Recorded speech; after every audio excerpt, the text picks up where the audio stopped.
Hi, it's Twi, and today we're going to be doing some more Terraria. Hope you guys are having a good Monday morning. Welcome. Hello, Ender. Hope you're doing good. Hello, Elsinas. Gotta do homework. No problem. Good luck with your homework. Do your best. But yeah, hope you guys are doing good. Good morning. Today we got some Terraria on the board. I don't have a huge game plan for today. We're gonna make Big Hellbridge win the fight, and then, I mean, that's kind of it, I think, to be honest. I don't think there's much else to prep that's left. Let me get the game up here. Is it gonna appear normally? No, of course not. That would be too perfect. Also, oh, you guys do have audio. Okay. Let me see video and then do this. Okay, where's my Terraria? Boop. Yay.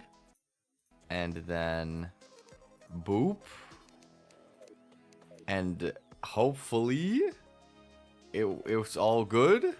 Question mark? Okay. No technological troubles today. We love to see that. I do have a bit of a bad omen to share with the people. I had a dream last night. I had a lot of dreams last night, actually, but I had a dream last night, and I can't remember any of the specifics, but I died in this playthrough in my dream last night. Which is funny, because I didn't even, like, decide for sure if I was gonna do this stream today or not until, like, right before I went to sleep last night. But hopefully my dream does not come true, because that would be not very epic if I do say so myself. Okay, so far, when we remind myself where we're at, we got all the pylons schmoving. We got all the bosses except for the Wall of Flesh done. I made it to hell, but I haven't started my hell bridge like at all yet. Dreaming about Terraria. I was dreaming about so many different things, and they were all pretty weird from what I remember. I forgot most of them since I woke up, but let me try and rack my brain to remember some of the silly things that I was dreaming about last night, because there was a few. I'm trying to remember. I was dreaming something about one of my friends, although I'm trying, what was I even dreaming about, dude? It's like, it was so vivid when I was sleeping, and like right when I woke up, I could think about it so easily. But I'm completely, like, it's just slipping my mind. Oh, dang, that does 95 damage? That's kind of scary. Okay, so I'm gonna have to be quite careful while I do my hell bridging. Otherwise, I could perish, and that would be not very great if I do say so myself.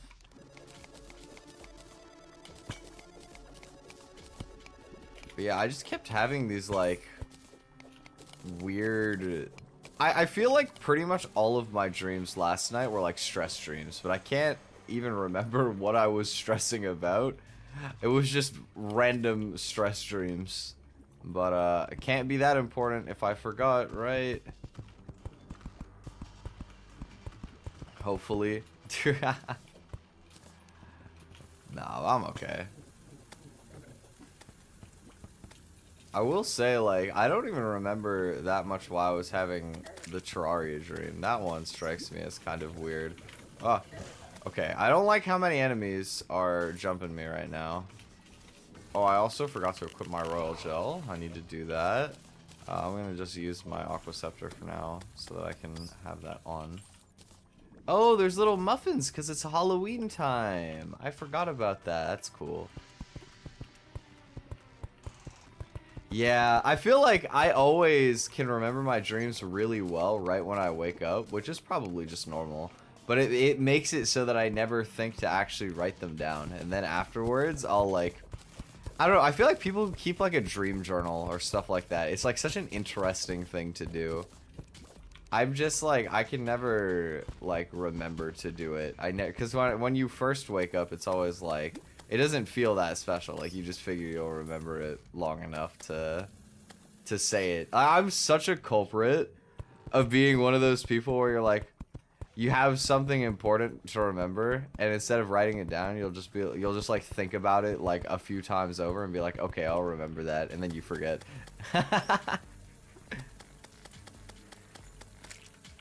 I am so guilty of doing that. I'll just like believe in myself to remember it. I'll think really hard, and then I'll just forgo anyway.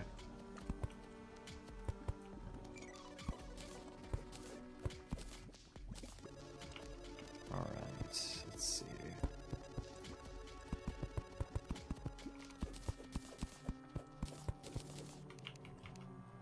But okay, we got the bridging right now. Oh, ouch. I feel like I have to be so much more careful doing this on hardcore, just cause like the hell mobs are pretty scary, you know. If you let yourself get comboed by something, you can just die like really fast, and there are a lot of enemies. But such is part of the game.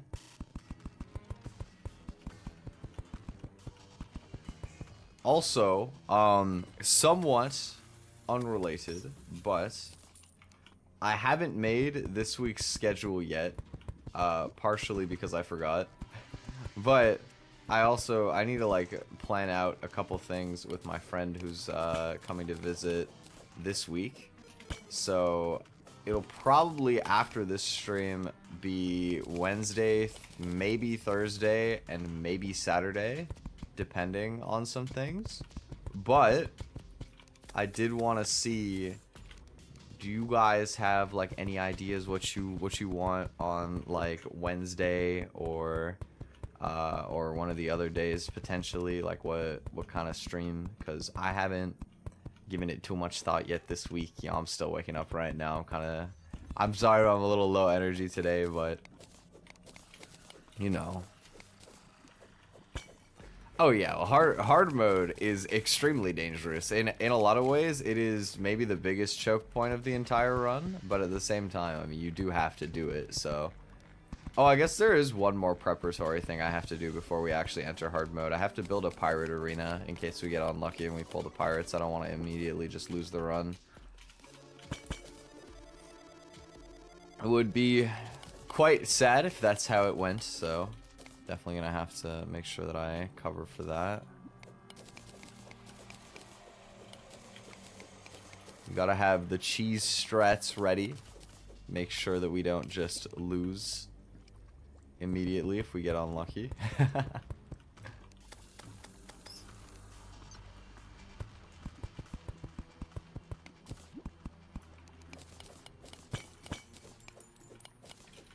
But, you know, we'll just kind of prep as best we can and then just go for it. Trust to simply play better and not die.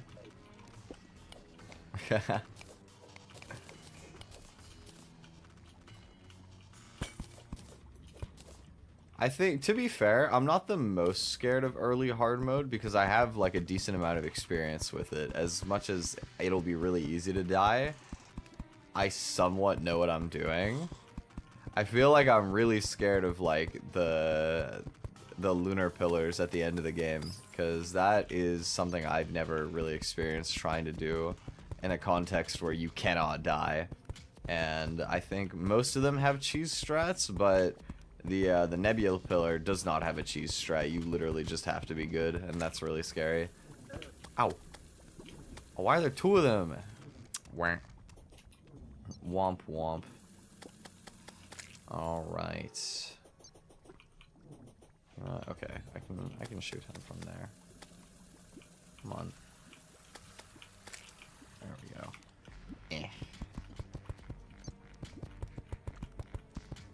But yeah, for stream options, I don't know. I figure it'll probably just either be like a gaming stream or maybe a chatting stream or something.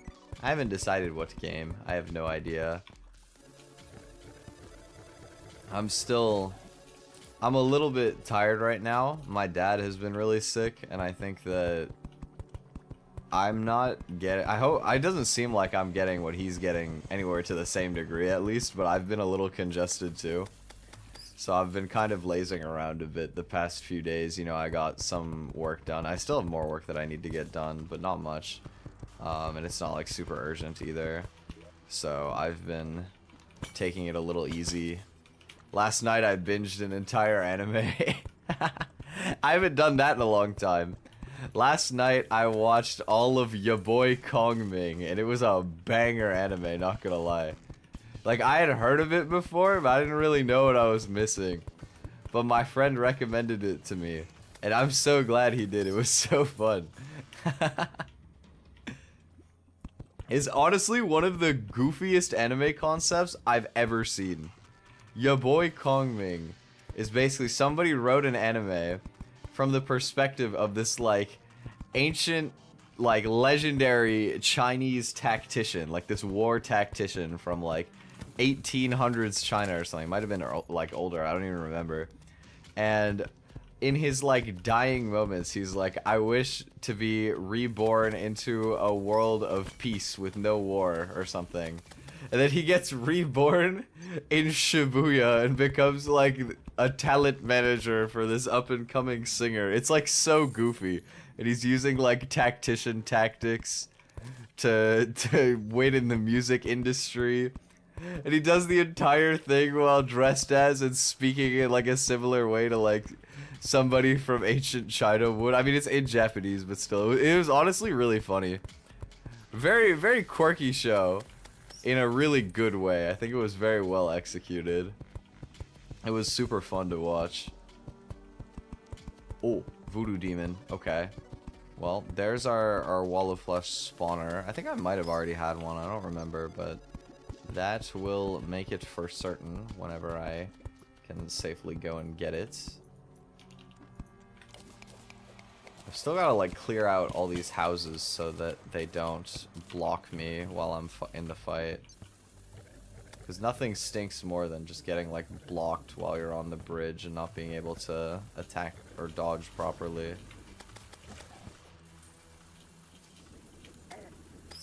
Dang, that hits for 70?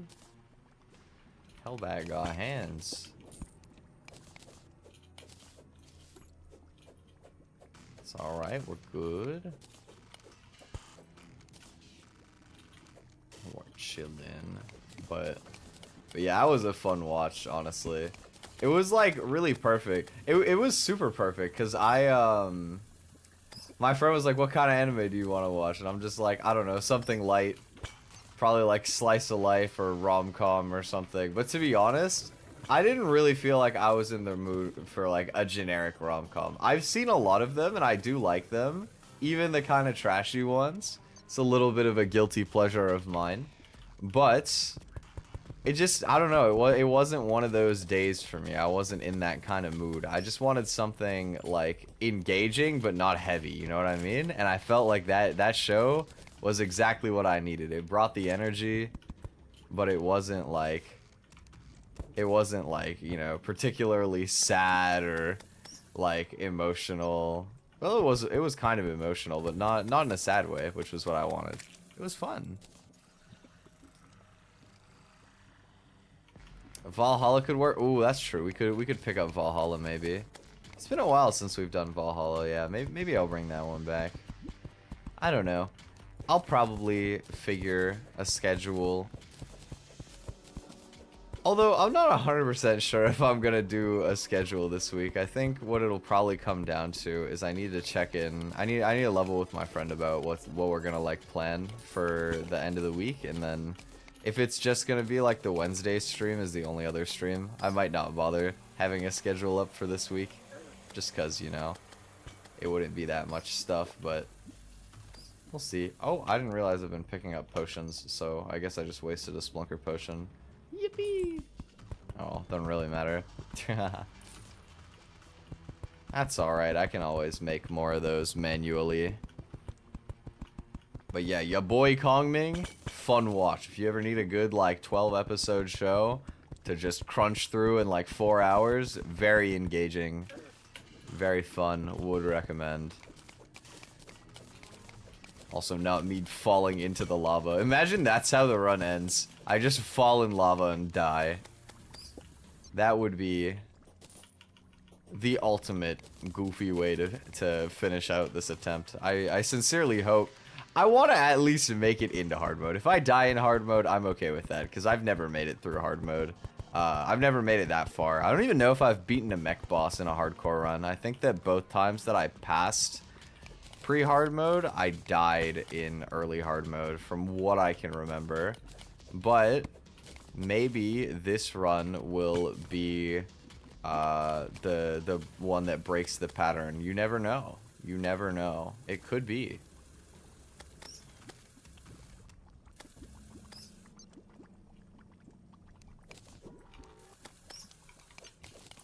Would be pretty dope, honestly, because I don't like. I didn't expect necessarily to make it much past. Like, I figured I could get a run that beats pre-hard mode, and then I was like, I don't know how far it'll go after that. Uh-oh. Okay, let me be careful here. Okay, I'm fine. But it would be pretty dope to actually get. Yeah, we have Dipper this time. It's different. It's not just us we're playing for. We have to protect the legacy of Dipper. And therefore we must be able to defeat the gods of this universe in order to protect our son. Goodie bag. Oh, I forgot goodie bags are a thing now. Oh, I shouldn't be opening those here because I don't have much inventory space, but You know what is really fun? During Halloween season in Terraria, among other things, the goodie bags can drop the bat hook, which is, I believe, just the best grappling hook in the game. And it is like just kind of a freebie that you get if you get enough goodie bags. You know, you'll probably pull one eventually, right? So that's kind of fun, kind of nice. The Halloween stuff. Terraria is best enjoyed in October, to be honest. Because when you start the early game as well, if you start a world in, like, October, there will be a bunch of pumpkins everywhere. And pumpkins are epic. You can make pumpkin armor, like, instantly, and it's really good. You can make pumpkin pies, and it's like you don't have to grind anything to get your well-fed buffs. They're just, like, right there and good. 'Tis the season of Terraria, truly. You know what else today is the season of? Today is the season of Thanksgiving in Canada. Not in the States. I don't know why we celebrate Thanksgiving on different days, but today is Thanksgiving here in Canada. Do people have Thanksgiving outside of North America? Like, I kind of assume so, but I also feel like I've almost never heard of, like, European people celebrating Thanksgiving, so I'm kind of curious. Do you guys do anything for Thanksgiving? Is it just, like, a day that you know exists, but you don't really do anything for? Do you guys, like, celebrate it? You know, you have, like, the turkey dinner and whatnot, or... I personally don't usually actually bother, like, having turkey and all of that. It's not really my favorites, but... most people out here do. I mean, my family does. I'm just a hater. I don't like 2 demons. I feel like I'm playing bullet hell. 3! Whoa. Whoa. I feel like I'm playing a bullet hell right now. Get out. Okay, we're good. I'm surprised I did not get hit in that entire scuffle. Just exists, not even a holiday. I see, yeah. Like here it's a national holiday. Everybody's got work off. Well, I don't know if everybody, but basically everybody has work off to celebrate with their family, which is kind of cool. But to me, it is much like to you guys. I don't really like, I'm not too into it. I just kind of, it's just a day that exists. It's a nice reminder to be a thankful person though. Thankful for my family, my friends, for you guys. Lots of things to be thankful for this year, to be honest. But I don't necessarily... I've never been, like, super into, like, holiday traditions and stuff like that, I guess in general. I liked Halloween and Christmas all the time growing up because that's where you get free stuff. But that's kind of different. I mean, Easter as well, same reason. I like the ones where people give me free things. Yes, fantastic. Nowadays, I like some of the other ones for different reasons. I think that, you know, it's kind of fun to... Well, I mean, I think Halloween is one that's kind of fun even when you're, like, not the one getting the candy, but instead you're the one, like, giving candy out and, like, seeing all the kids, like, get dressed up. It's just fun because, you know, you're, like, letting them live out what was really fun for you as a kid. It's like you're keeping it going, right? I think that's fun. Christmas is kind of in a similar vein. I think it's fun to, like, give people gifts where you can afford to do so. Or at least, like...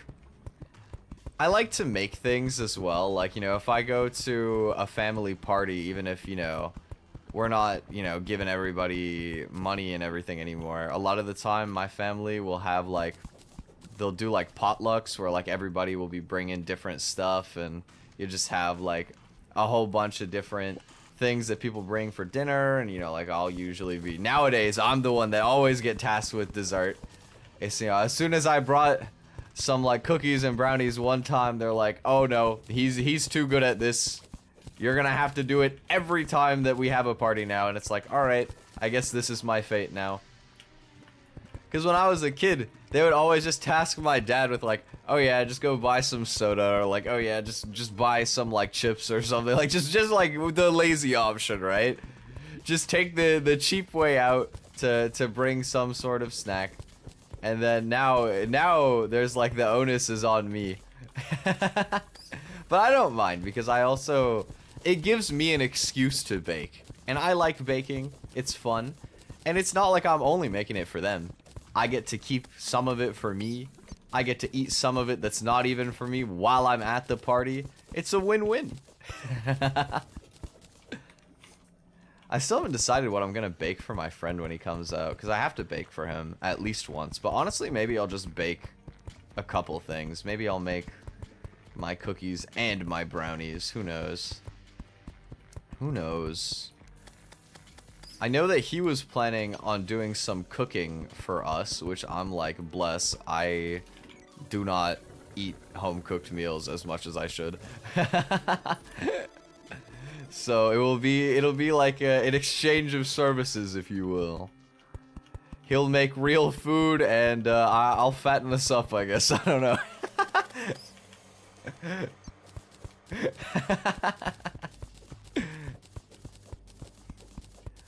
Cute and wholesome indeed. I'm just excited, to be honest. It's been a long time since I've gotten to meet like a long time online friend. I've only ever gotten to have a friend come out and stay with me once before. It was one of my friends from the UK came all the way out and stayed for a couple weeks out here. And it was really awesome, honestly. It was really fun, just because we were friends for so long. It's hard to remember a lot of the stuff we did, because I don't think we went and did too many touristy things. We went to an anime con, although to be fair, it was the most mid-anime con that you can go to out here. Fan Expo is... Oh, I mean, Fan Expo is like a more generic convention. It's not like specifically an anime convention. And so like, when you go there for the purpose of visiting it as an anime con, it's kind of just a glorified shopping mall. If I'm being completely honest with you. Like, it was still fun. I got to meet up with a couple of old friends as well while I was there. But, you know, we didn't get to do that much, like, cultural stuff with it. And then outside of that, I feel like we pretty much just hung out. I don't feel like I have much strong memory of, like, things we did. But I'm planning a lot more. Like, me and my friend who's flying out now, we've been planning to do a lot more different things. Like, we want to go check out Niagara Falls and, you know, maybe go to like an amusement park or something like that. You gotta hit up downtown, like show around some of the more touristy stuff and experience more Canadian stuff as well. I have to put him on all the Canadian snacks. It's funny, I still always think about this, because I kind of subconsciously knew it, but I never thought about it particularly. But when I was looking around for, like, what are some Canadian foods? Because my friend was like, oh, I want to try Canadian food. I'm like, yeah, of course.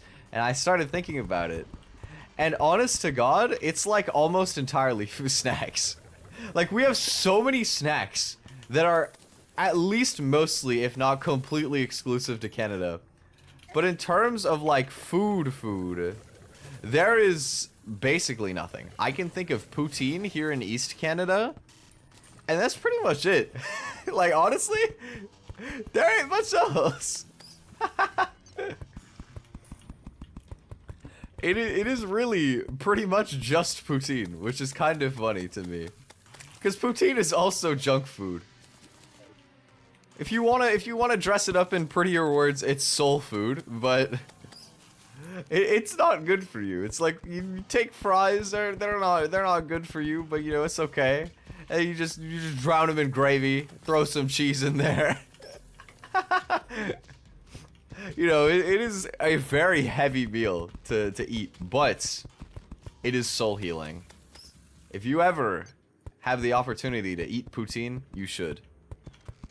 Because it is very, very warm and very like homey. Maybe it's like more of a homey thing to me because I'm from Canada, obviously. But I do feel like as long as you get like a halfway decent poutine, basically anybody should enjoy it, you know?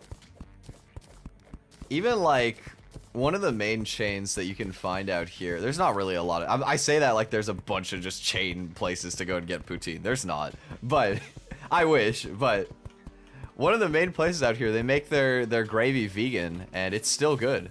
Like you can enjoy it in a lot of different ways. I don't think it's vegan actually. I think it's vegetarian gravy. I could be wrong. But, you know, there's also, like, a lot of places that make stuff like halal, just because, you know, that's pretty relevant for a lot of people out here. Yeah, that's the other thing about food out here, too, is, like, I'm from Toronto, right? So, you know, there's not a lot of Canadian food. It's the highest immigrant population city in the world, so you have restaurants from, like, every culture. So even though there's not a lot of, like, Canadian food to try, there's like so much like different kinds of food that you can try out here and get like a relatively authentic experience, which is really cool. I had a really weird one recently. I went out with my mom and we were downtown and she wanted to take me to this place. She knows that my favorite food is pizza, so a lot of the time there's like a coin flip chance that anytime we go out, she'll just be like, oh, you want to try this pizza place? And I'll be like, yeah, sure, because I love pizza. I'm not going to complain about that. But, you know, the place was selling, I don't know if it's pronounced like gyro or gyro, but they were selling like those and pizza. That was like their two things. And I was like, that's a weird like combination, but sure. And we went there for the pizza. And the pizza oven was broken, so I had shawarma instead. Which I'd never tried shawarma before, but it was pretty good, honestly. I enjoyed it. I will say, the dude who rolled it, I don't know if this is normal, but it was really good at the start and really bad at the end. Like, I didn't even finish it because at the top, everything was like really well dispersed, and you would get like all the different flavors nicely in there. You know, I had like lettuce, onion, tomatoes, like spicy mayo, and like a bunch of stuff in there. It was good. And when I got to the bottom, it was like you would get and like chicken, and I think I had as well in there. And I got to the bottom, and it's like you would have a bite with nothing but chicken, and then you would have a wrap where like you're taking a bite of entirely lettuce, and it's like, okay, I'm not gonna lie. I know, like, part of it is because I'm a bit of a picky eater, but you can't just have a wrap with nothing but, like, the shredded lettuce in there. Like, that is just not satisfying to bite into. It's just not nice. I'm sorry. They're, like, lettuce can be a pretty solid addition when it's surrounded by other stuff. You know, like, just a little crunch in there, a little something, something. But, like... you know, you can't just throw like a lettuce wrap at me. It's just literally nothing but lettuce.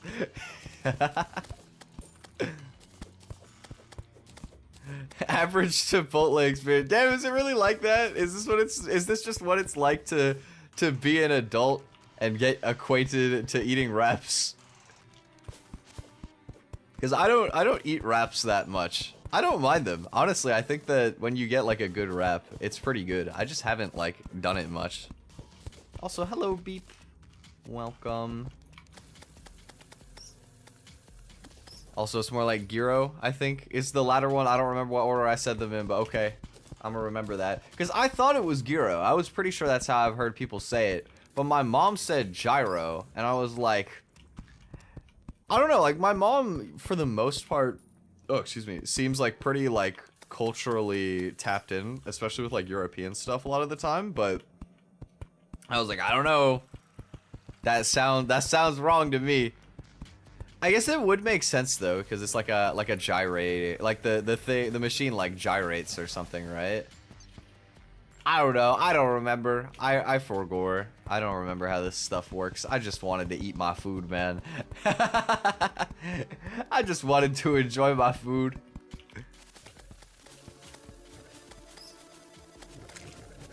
And I did. It was good.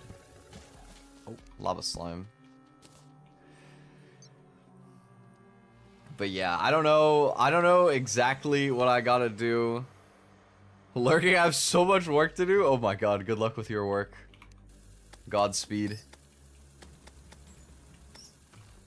It's not a J sound, no. It's Greek, but the English sounds are off anyway, but it's definitely G like Gi. Okay, yeah, so it's like Euro. Okay, cool. But yeah. Although, so like, there's not a lot of Canadian food, quote unquote, to try. I guess there's beaver tails as well, which I haven't even really tried, but if I go to Niagara Falls, we might be able to find them. I don't really remember what they are, but I just know that they're iconic.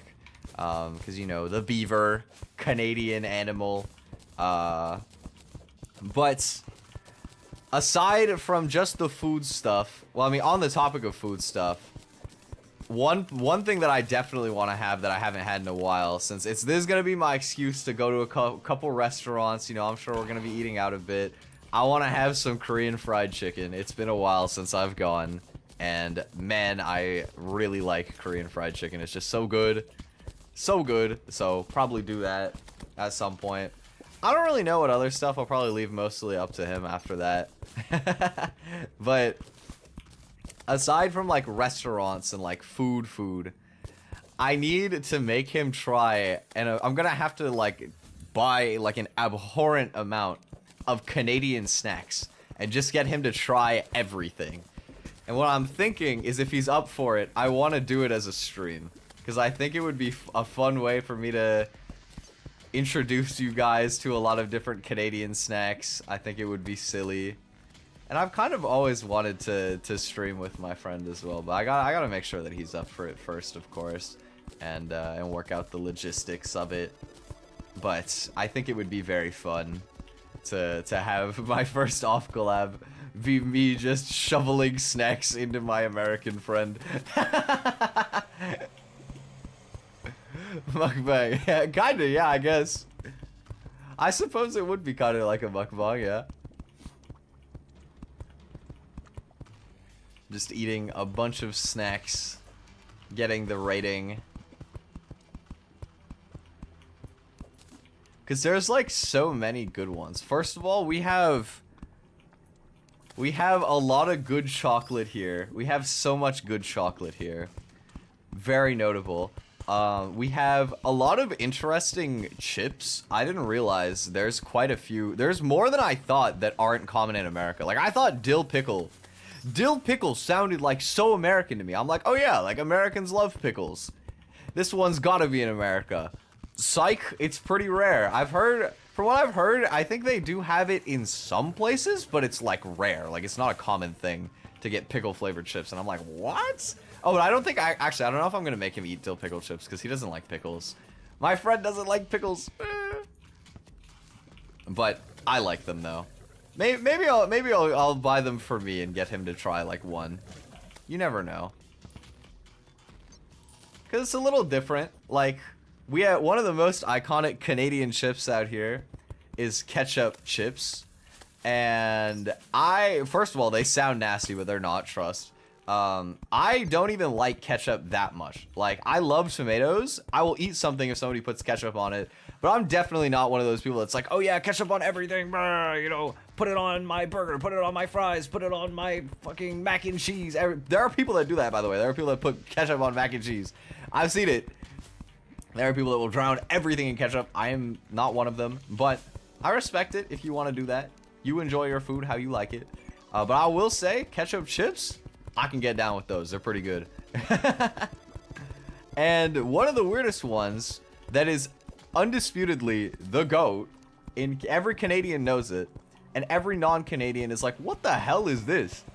Is all dressed chips. They are literally chips that just took the flavor powder from like 4 different flavors and just threw it all into one chip.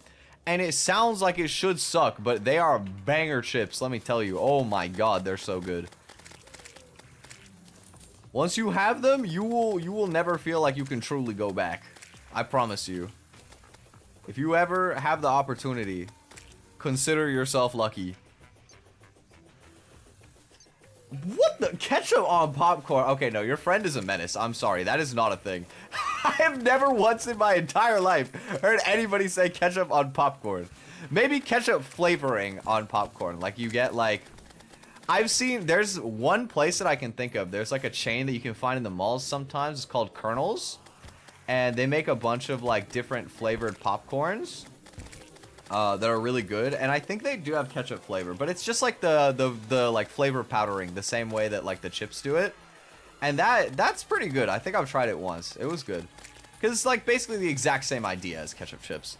But actual ketchup on popcorn would be menace behavior. I'm just gonna keep it, I'm gonna keep it tall. That is evil, devious behavior that your friend is on right there.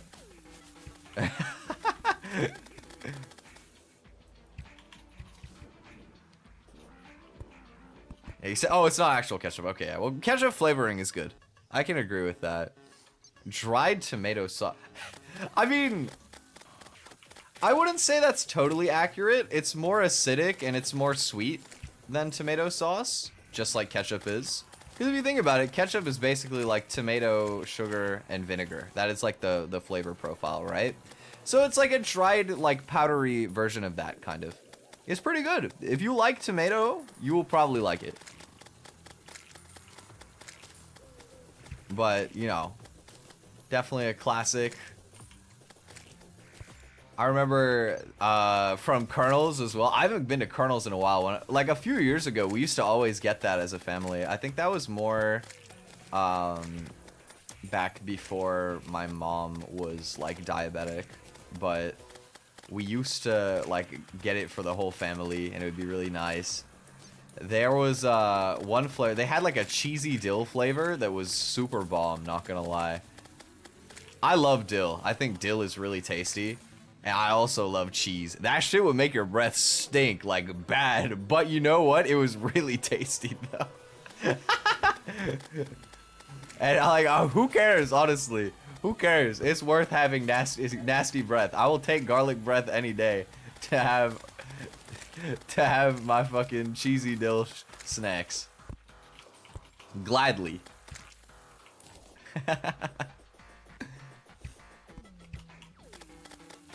But yeah, there's a lot of like cool flavors for stuff. Like, I feel like sometimes though I do feel like chip flavors, they be getting a little bit too weird. Like, I'll go to the store and you'll see like Lay's hamburger flavor, and I'm like, who the fuck is asking for like hamburger chips? Like, they'll be making like chicken masala chips and shit like that, and I'm like, you know what? To be honest, they're probably all good. It's just like not what I think about when I think of snacks. It's like too real flavor. Like what I'm looking for when I'm eating chips is like, I'm already eating something ultra processed. I want to like enjoy a different kind of flavor, you know what I mean? If I wanted to eat burger flavor, I'll just eat a hamburger. Like, why would I compress that into a potato chip? That is just like the most self-destructive choice you could possibly choose to do. You're like, if you're gonna go through all of that because you want the flavor of like fried chicken or something, just eat some fried chicken, bro. Like, you don't need to take it a step further and turn a potato chip, you know, this Frankenstein creation, like abomination of a potato, to get that flavor. Like, just eat the food, bro. Maybe if you're like really broke and you can't afford it and you're like, okay, well, at least I can eat the chip. First of all, I'm sorry you would be in that situation to where you would have to settle that hard, but you know what? Understandable, right? That's a little different. But otherwise, like, nah, bro. Honestly, I can't get behind it.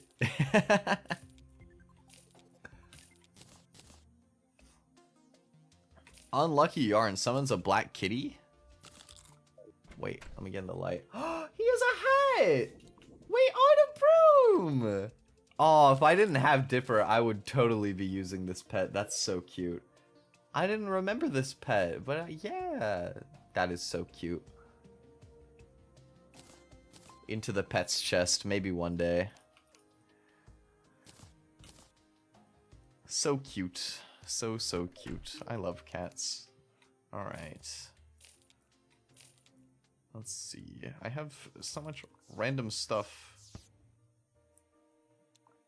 clogging my inventory. Alright, let's see. Herbs chest, my herbs, indeed. Indubitably. Place those in the chest, and then my blocks. Some ash wood in the herbs chest. Can get a little pumpkin in there. Bang. Sudden British accent. I don't know. It just came over me. Also, maybe we should make an ocean house, because we don't have an ocean house yet. We could also just make more houses here. We only have 4 here. We probably could use more NPC housing as the run goes. I guess I'll probably finish the Hell Bridge. Like, this should be long enough. It's half the world, but I'm gonna make the Hell Bridge like overkill long, just because you never want to lose to the Hell Bridge being too short. That's just the saddest way to lose the run. So I'll just make it like super duper long. Wait, there was like 2 blinkerts there. Give me that. Come here. Or 3. Wow. Yoink. Thank you.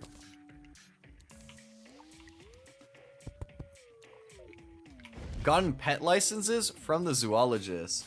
I have not. I don't think we have the zoologist yet in this playthrough. I need to get more I need to get more houses so that we can get everybody. But yeah. Being a menace is fun. I'm not a stranger to that, not with food though. Yeah, I mean, to be fair, like I always say, enjoy your food however you enjoy your food. If you're a menace to society for the way that you like to eat your food, go ahead. Just have fun with it. Food is to be enjoyed, in my opinion. So, you know, I think it's always best to just eat whatever you like. But yeah. Yeah, what other Canadian snacks are there? I'm trying to think. There's also, in terms of like food, there's Hawaiian pizza is Canadian, which is funny because it's got Hawaii in the name, but it's a Canadian food, not a Hawaiian food. But I'm not the biggest enjoyer of pineapple on pizza, if I'm being honest. I think that people are valid for liking it. It just like changes the experience of like what I want when I eat pizza. It's like too sweet. It just tastes too much like the pineapple. It like takes away from the rest of it for me. But if you're in it for the pineapple, then you will definitely enjoy it, right? It's not like if somebody serves me pizza with pineapple, I'm gonna be like, whoa, what is this garbage? And like slap it out of their face. I'll eat it, you know what I mean? But it's not my favorite. And that's alright. But yeah, I guess outside of that, I can't think of much in the way of food. There's a lot of different chocolates. There's a lot of chips. Oh, ouch. Ooh, comboed a little bit. I feel like there's more stuff I'm forgetting. Oh, I have to make him try maple cookies. Maple cream cookies. I don't know if any... You guys probably have no idea what that is. But it's literally like... Think of like an Oreo type of cookie, right? The flavor is not anything similar to an Oreo at all. But conceptually, right? You've got like the cream in the middle and the 2 cookies on each side.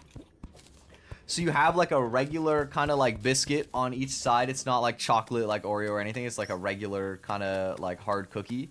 And then there's like maple flavored cream in the middle.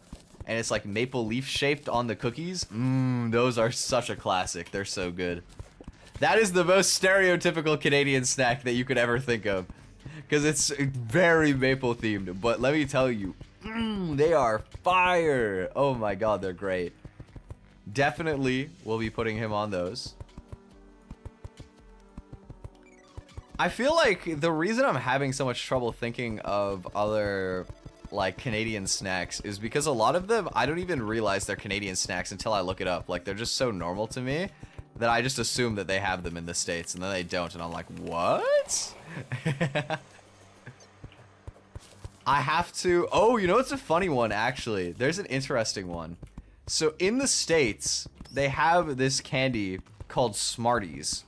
It's like this really like bottom tier, usually just like a Halloween candy that I'm surprised is still in business because they kind of stink. But it's just like these little like round sugar pellets kinda.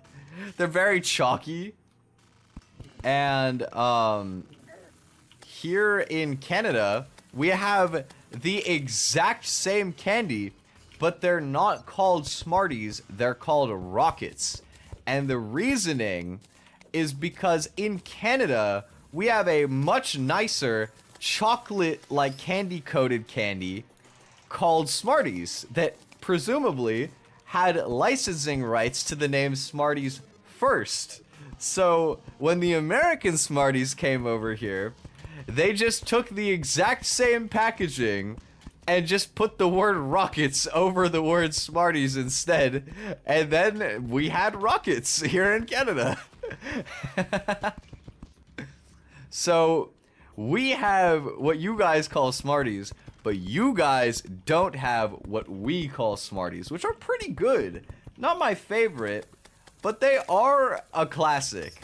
They're like a sweeter, like more candy-coated version of M&M's kinda. They're pretty nice. They're pretty good. Definitely gonna be one of the ones I gotta put my friend on. Laying in bed and then remembered your stream was at 10 a.m. Hello, welcome Lionel. Hope you're doing good. Also, I saw that you like did really well in that jazz competition. Congratulations. Very happy for you. But yeah, what was I saying? Canadian chocolates. Oh, you know what's another like weird one between America and Canada? Is Hershey's. So from what I've heard, Hershey's in the States is really weird. Like, I've literally heard some people compare it to like vomit because of some of the like compounds that they use in the Hershey's there. Hershey's out here is not like that at all. They have a completely different recipe. So I'm curious to get my friend to try Hershey's and tell me how different it is. I think it's gonna be really interesting and like funny to see.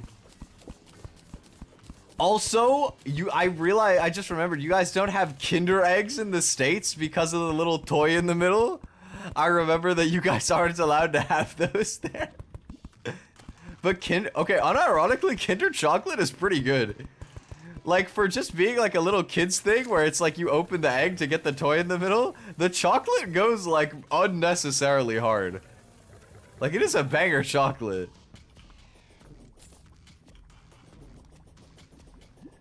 So there's that one. Coffee Crisp. Oh my god, Coffee Crisp is like Canadian pride and joy. I don't even like coffee. I don't even drink coffee. But Coffee Crisp, it goes universally hard. Everybody likes Coffee Crisp. Yo, we got a demon scythe. That's huge. That is the best weapon for the Wall of Flesh. Fantastic! Yippee! My infinite hell bridging is worth it. I got a demon scythe. Your transgender German friends smuggle in the Kinder eggs. That's so funny. That is goat behavior. That's awesome. But yeah, we got a lot of different chocolates. There's more that aren't in America that I'm just forgetting right now, but there's quite a few that I was surprised that you guys don't have out there.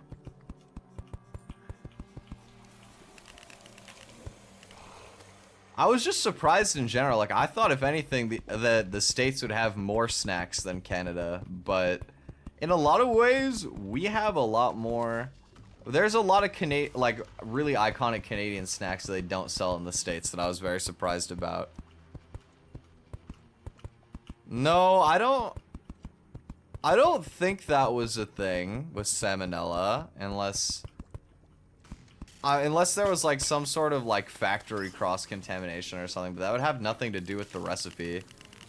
Kinder eggs are just like, they're just like a chocolate egg that has a toy in the middle, and you like crack the egg open and you get the toy as a kid and then you eat the chocolate. Like, I mean, to be fair, they do make ones that aren't eggs as well. They have like just regular chocolate. That's also pretty good. Kinder is surprisingly high quality chocolate. Pretty nice, but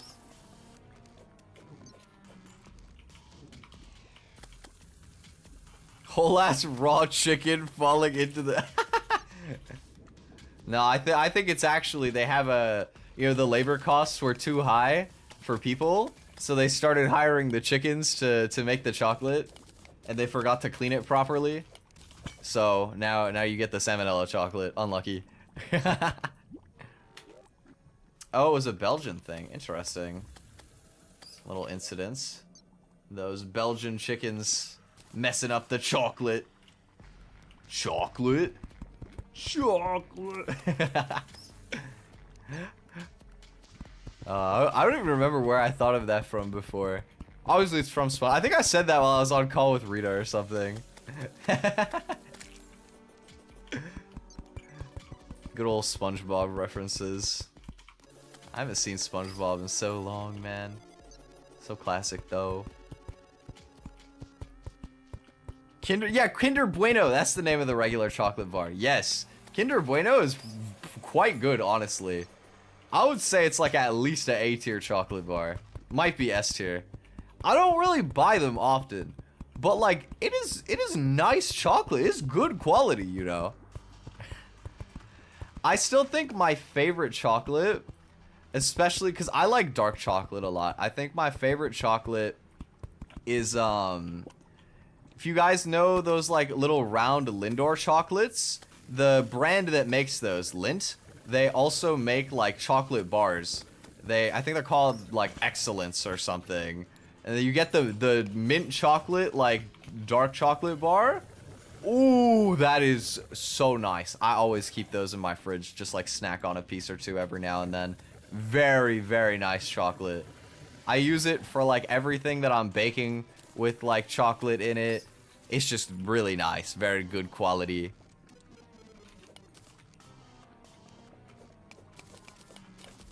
Hi, Rainbow. Welcome.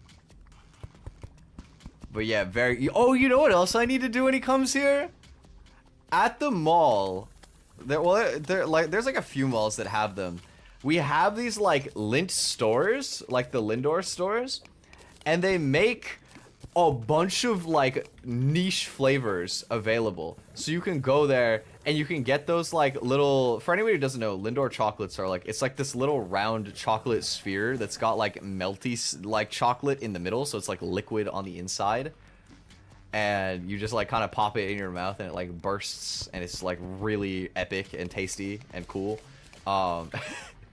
They're bougie. They're kind of expensive, but you can go and like make a bag of like a bunch of different flavored ones. They got like a ton of different flavors and they're really nice, honestly. It's fun to just like go and get a bag with like 8 or 9 different kinds and just like go and try them all together. Me and one of my friends used to do that from time to time. I think I might take my friend for that because I did that again kind of recently. I didn't have very many. My friend was getting some.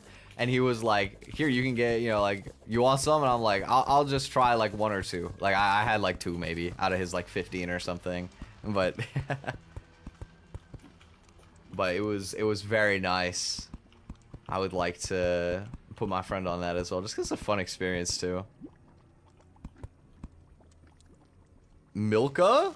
I've never heard of Milka before. It must be a European one. Is it just like a regular milk chocolate or what kind?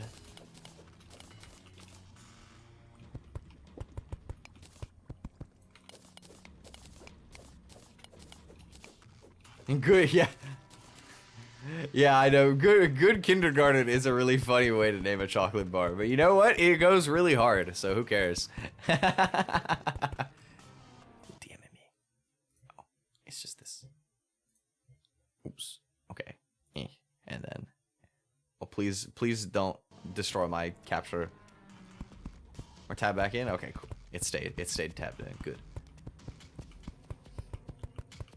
But yeah, I gotta... Actually, you know what? Okay, let me tab out again for a sec. Canadian snacks. Not in US. 26 Canadian snacks. Okay, I actually don't think that I've gone through this. Wait, what? Hickory sticks are Canadian? What? Okay, I have to make him eat hickory sticks. They're so iconic. What do you mean hickory sticks are Canadian? I thought these were definitely in America. Oh, I'm shook. Wow, I really thought those were American. Okay.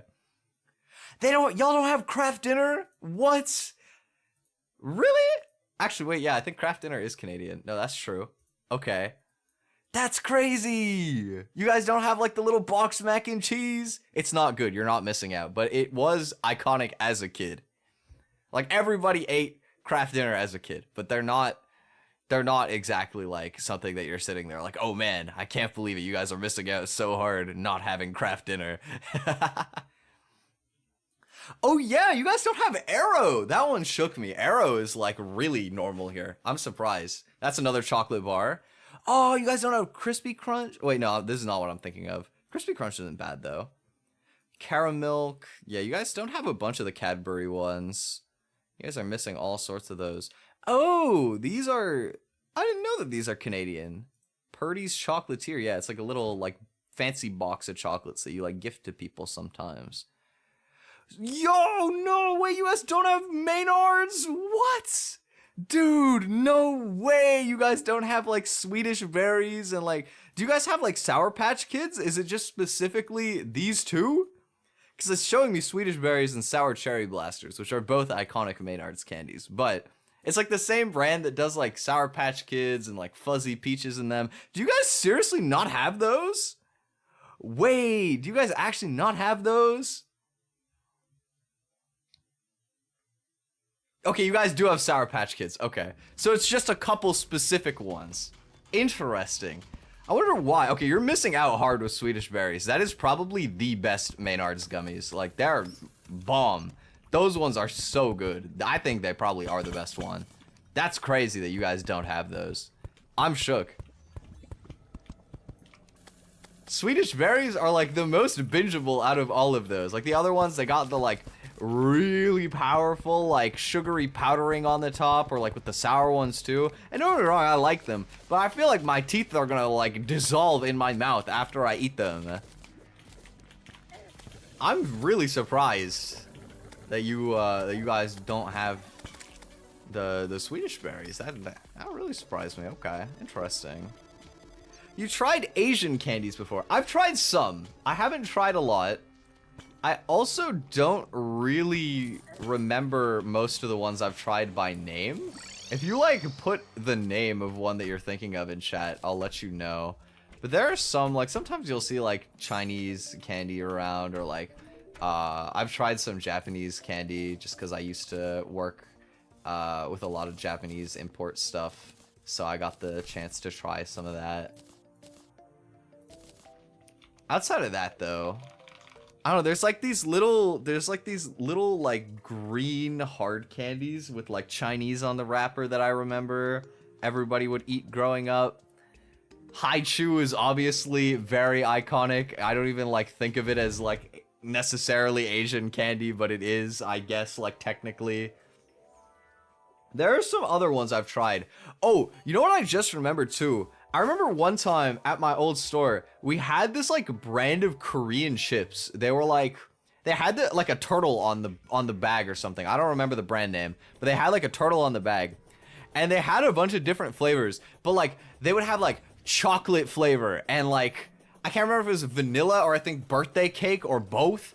They were so good, dude. It does not sound like it should work, but it was so good because they weren't like potato chips like in the conventional sense. They were like maybe closer to like a, I don't know. I don't think they were corn chips either. I don't remember what kind they were exactly. It's been a few years.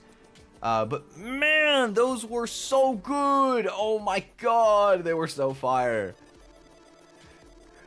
I need to go back and find those someday. I need to go hunting in like the Asian grocery or something, see if I can spot them again.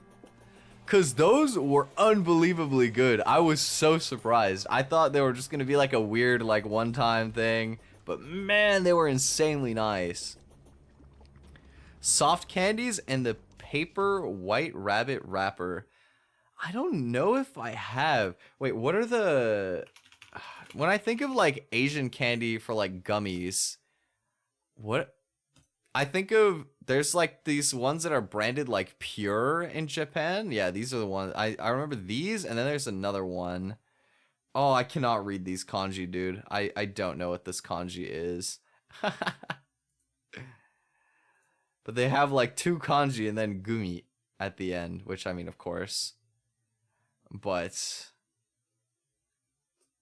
Meiji! That's what it is. Meiji. I remember those ones are good. Those are classics. White rabbit paper candy. Oh, I've never seen these before. What are these? These look cute. You guys gotta enlighten me. What am I missing out on?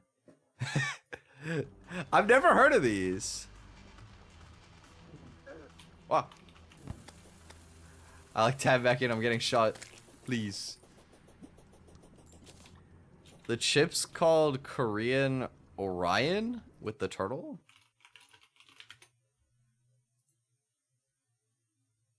Nah, this ain't it. This isn't the one I'm thinking of. Korean...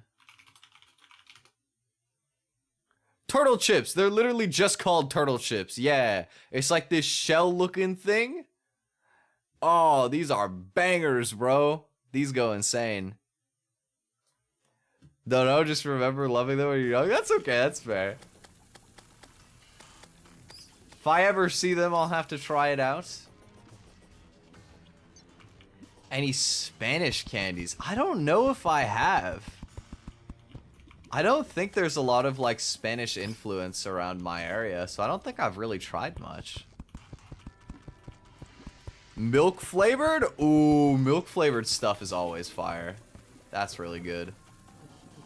Oh, you know, okay, you know what's a really, really nice, like, Asian styled, like, it's not really a candy, right? I love melon flavored stuff in general, and they always have, like, the best melon flavored everything. But specifically, I've found, like, melon milk once or twice, I think. Or I don't know if it's actually milk or if it's just, like, a dairy drink of some sort that is, like, melon flavored. But, oh my god, it's so good. It's so, so, so nice. The combo is godly. I just love melon flavored stuff in general because I love melon. Just so tasty. Like, even just, like, ramen is, like, really nice. It used to always be super overpriced at my work. But occasionally, if you go to, like, the right Asian restaurants, they might have it at the same price as, like, regular soda, which is pretty nice. Ramen is fun, too. I remember because I used to work at a store where we would sell a lot of import stuff, right? We used to get a lot of people that would buy ramen, have no idea how it works, like, pop the little ball, and then they would, like, spill it everywhere.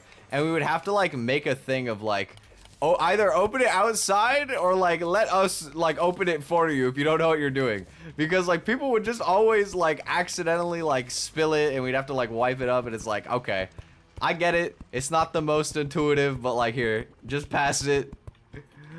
We just, like, bust it open over the garbage can or whatever. Because, honestly, those things are kind of hard to open without having them overflow, like, at all. The ramen bottles, they're not the most, like, convenient sealed to open, but I mean, to be fair, it is kind of fun to, like, pop the little marble. They are cool. Oh, I would not really be a fan of, like, I like spicy food, but I don't really like spicy candy in my experience. I don't know, maybe I just haven't tried the right stuff. I haven't tried a lot of spicy candy.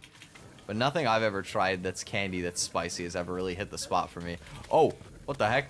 A hornet? Oh, it's because we're under the jungle. Noteworthy. Okay. Noted.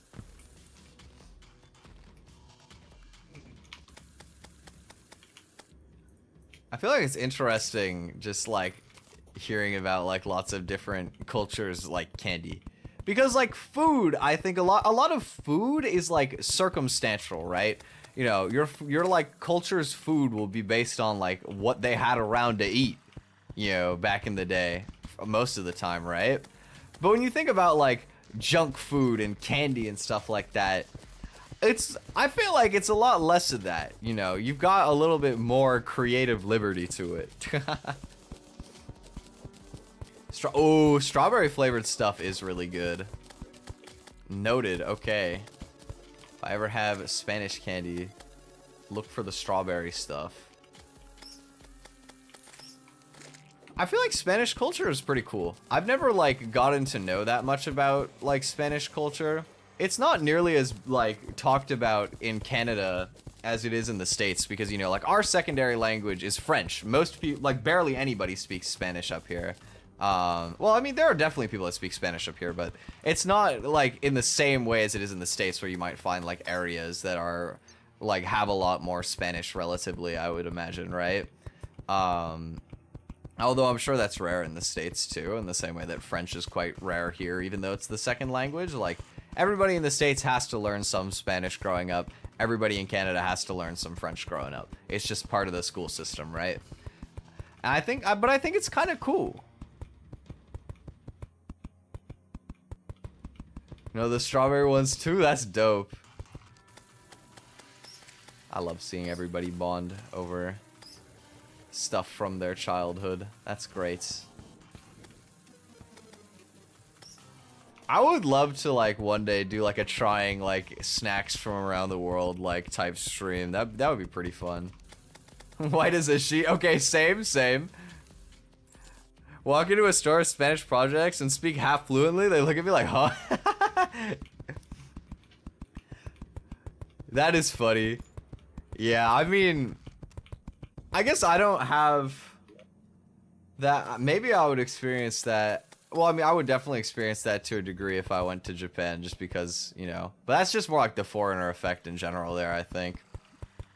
You know, it's not the same, I don't think. Maybe in some ways it is, but if you're anything but Japanese and you speak Japanese, I feel like oh no, maybe if you're like in one of the surrounding countries, not the same. But if you're not from like that sort of region, then it's a surprise. Like, because, you know, even just like online, if I like am chatting with someone in Japanese before I tell them that I'm not from Japan, I think usually they can tell that I'm it's somewhere in between, right? A lot of the time people like upplay their reaction, like they can tell that you're not from, like, it's not your native language, and at the same time they're still surprised. Especially the funny one for me is like, ever so often, I almost never do this because I'm way too introverted to actually enjoy myself while I do it. But if I go on like VR chat or something, like once in a blue moon, and I join like a world and like chat a teeny bit in Japanese, as soon as I tell them I'm from Canada, the first reaction is like, huh? And then they'll like be like, wait, isn't it like in the middle of the night in Canada? Like, isn't it like super late? And I'll be like, yeah. I'll just be playing at like 2, 3 a.m. or something, just in the dead middle of the night. Be very silly. Pyro, hello. It's been a while. How you doing? Hope you're doing good.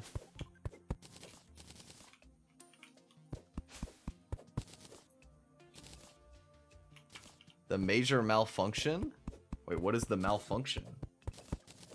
What happened?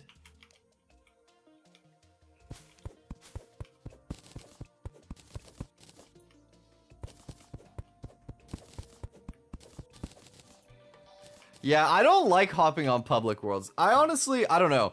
I see a lot of people be like, if you want to get good at language learning, you gotta go on VR chat. It's how I made so many of my friends. And then I go on VR chat and I'm like,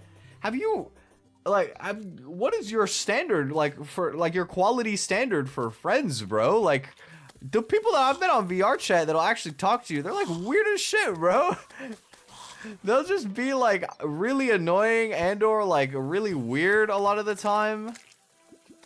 I don't get it, man. I don't know how people can put up with it. Maybe if you're like more socially affluent, you can approach the quieter ones who are probably nice people. But then I wouldn't expect them to be online very often anyway. Like, I swear it's just a lose-lose for the most part.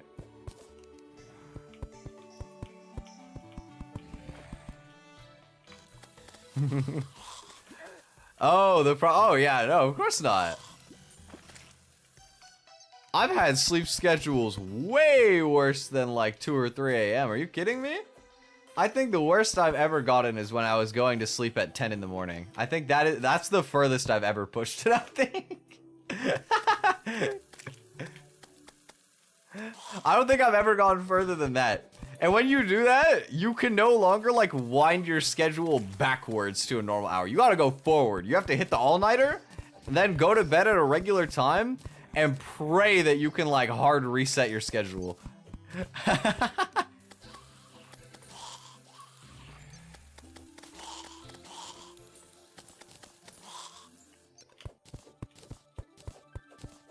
Exchange other social. Yeah, I mean, if you can like meet the cool people and like talk to them on Discord, that's good. Little down, so I won't talk a lot, but I finally started to feel a little better. Oh, I'm glad that you're feeling better. That's okay. Everybody goes through swings, you know. There's nothing wrong with having times where you're feeling a little bit more out of it than usual or whatever. You just gotta keep your head up. I'm glad that you can feel a little better here, and you never feel obligated to like be super chatty in here if you don't want to, you know. Today is Thanksgiving, so I'm gonna say it. I'm thankful for all the lurkers too. You guys are great. I love you. I'm a lurker too a lot of the time, so feel free to just enjoy watching with your own peace. You know, I'm happy to have you here. Whether you're here live or VOD gang, whatever. I love you all the same. Thank you for supporting me. Okay, let's do this like this, actually. Let's have the torches like this. Yeah. Getting some more housing going out here. We need more NPCs. We need to expand our empire. Let's have pumpkin walls. For the sake of it. Yeah, no, okay, but like I knew Ender would know. I knew Ender would know what I was talking about with the sleep schedule. Like sometimes you just mess it up so bad that you actually have genuinely no choice but to just full send it all the way forward. Like you can't go back. You've gone too far at that point. Once you're going to sleep at like 5, 6, 7 in the morning, you know how long it would take you to like eke it backwards like a little bit at a time to get onto a normal schedule? It's cooked. You just have to like completely destroy your sleep once and for all and build it back from the ground up. Yeah, today is Thanksgiving in Canada. I know it's a different day than in the States, but happy Thanksgiving to any Canadians around, and for the Americans, you guys. When is Thanksgiving in America? I don't remember. Do you guys have it in September or is it November? I don't remember which one it is. Because I know you guys have it at a different time. I just can't remember if it comes before or after us. Just accepted that it is, despite being in Europe, my time zone is Pacific? Oh my, that's crazy. Pacific is like 3 hours ahead of me. That's like super duper early time. Oh my. Well, I mean, whatever floats your boat. Alright, let's get... These will be the houses for the NPCs that I don't care about. They can sit over here in the more claustrophobic housing and just exist, I guess. You know, maybe I'll show them my true appreciation by giving them all dirt walls.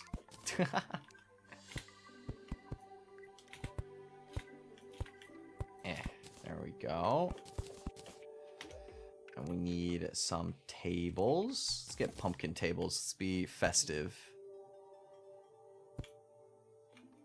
Boop. Central time. 2 a.m. Pacific time, so it's fine. 11 a.m. after. Oh my god. I've been seeing you posting the satisfactory pictures. Yeah. Oh man, 11. You're really going nocturnal, eh? It is kind of fun being nocturnal, I will say. Like, if it wasn't so inconvenient to, like, go to stores and stuff like that while having, like, a nocturnal sleep schedule, there's a universe where I could, like, find myself back on that schedule. Because it's so quiet at night. Like, everybody's not awake. If they are, they're just leaving you alone. Like, it's kind of nice just having that, like, space and, like, quietness to yourself when you go out. But at the same time, like, not seeing the sun, except for when you go to sleep, is, like, kind of a little bit disorienting. You need, like, blackout curtains to pull off that sort of style well, and I never had those, so it would kind of mess with me a little bit.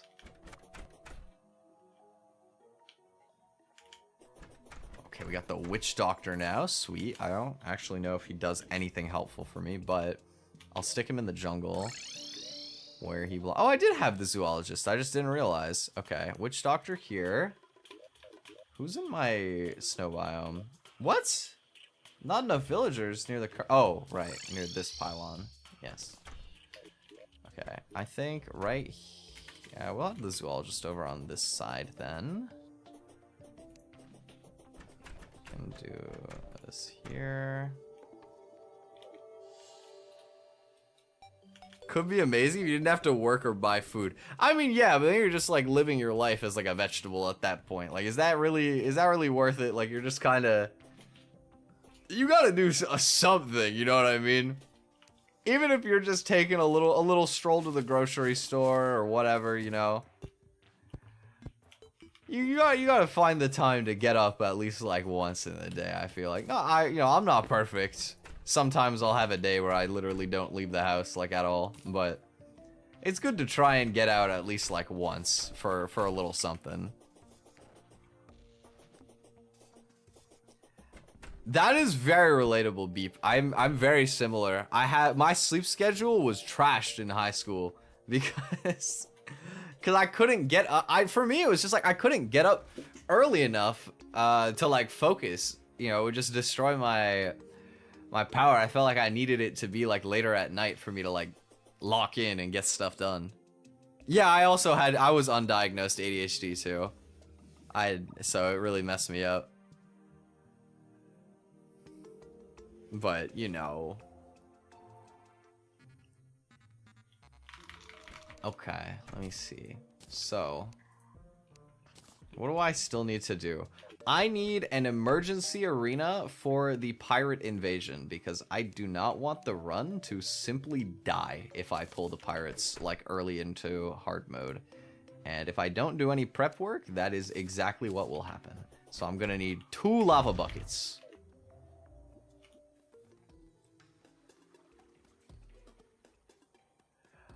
3.5 hours? Oh my god, that is terrible. I'm so sorry for you.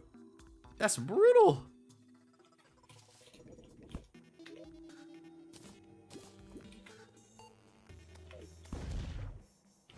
Slept at 9 and woke up at 4. That's still not great. That's only 7 hours of sleep. Like, they've done a lot of research now. You're supposed to get like 9 hours of sleep during your developmental years. Not 8 even. Like, they've decided that like for you to develop properly when you're young, you need more than they thought, which is kind of interesting. When I was in high school, at my I mean, I had a lot of like periods where I was not getting anywhere near that, but especially when I was out of high school but still like in my later teenage years, I would sleep like 9.5 hours like naturally. Nowadays it fluctuates a lot more. Some days I'll only sleep like 7 or 8. Some days I'll sleep like, maybe I'll actually get 9, but a lot of the time I just don't even stay asleep long enough for 9 hours anymore. But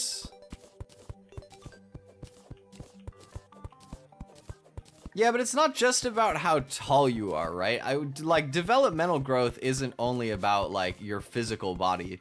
it's about like your brain's development too. Like your brain doesn't fully develop until you're like 25 years old or something. Like you can still have a lot of impact on your life by how you treat yourself and your body up until that point. I'm a little bit hypocritical for being the one preaching this because, to be honest, there's a lot of things I do that aren't very good for my body, but but I do feel like it's worth saying, you know, like there's a lot of like benefit to trying your best to get a good amount of sleep and letting your body process things, because that's how the body processes a lot of things, is while you're sleeping. It's very important. I think that a lot of the best times in my life have been when I've had a good, healthy sleep schedule going, which is not a lot of times, but it is nice when it is that way.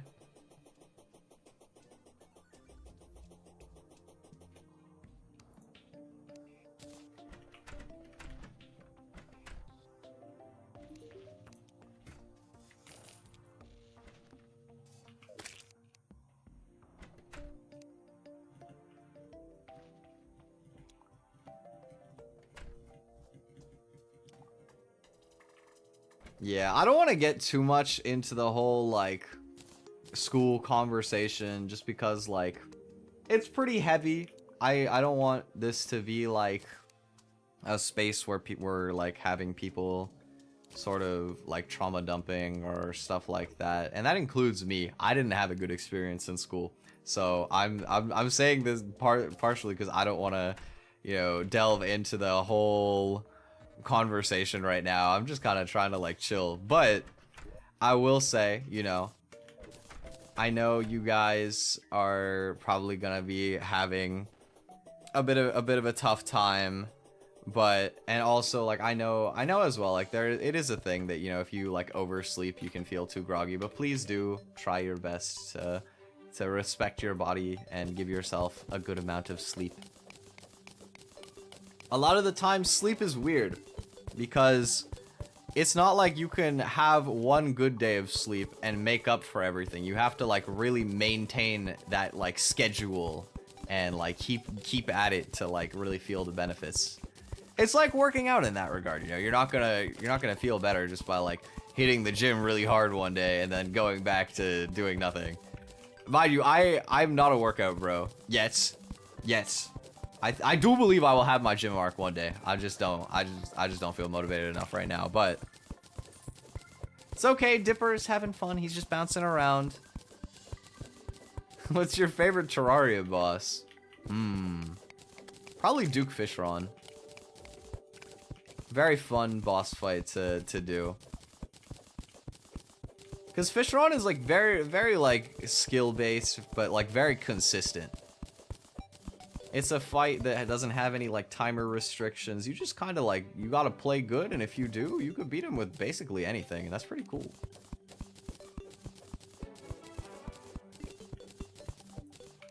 It's okay. We'll all find our motivation one day. It's all gonna, one day, we'll have the Ring Fit stream or something, and then it'll happen. The beginning of the arc. Can you imagine? The gym arc starts with a fucking Ring Fit stream. That'd be so funny.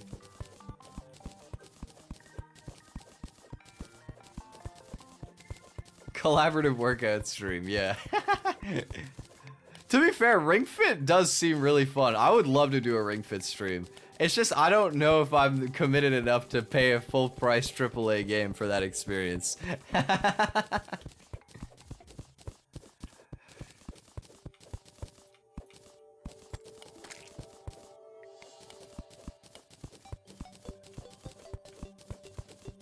But,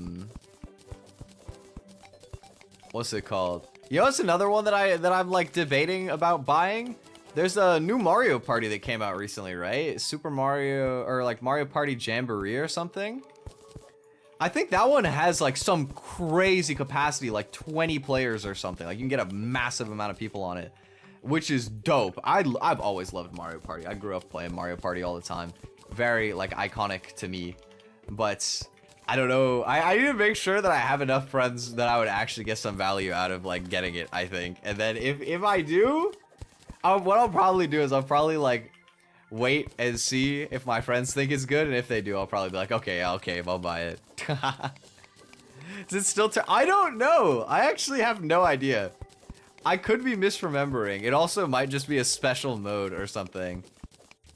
But I know I saw Rita has a like stream planned for this week, and it's like eight of the Prism girls or something. There's like 8 of them all playing. So it's gotta be close. Like I feel like I'm not misremembering, because I mean, I don't know. If you could do 8 on like what looks like, I'm assuming, is a regular party mode, I feel like I remember them saying 20.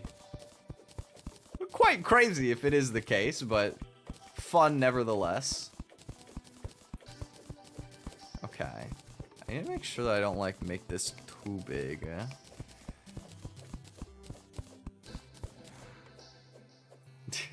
I take 30 minutes while you're in the bathroom. Mama, your last meal. Yeah, I mean, I do feel like there has to be some sort of like gameplay changes to accommodate like the waiting time of other people, but okay, I'm gonna share a maybe hot take that I don't know if any of you guys have played enough Mario Party to agree with, but if you have, I'm curious what the people think.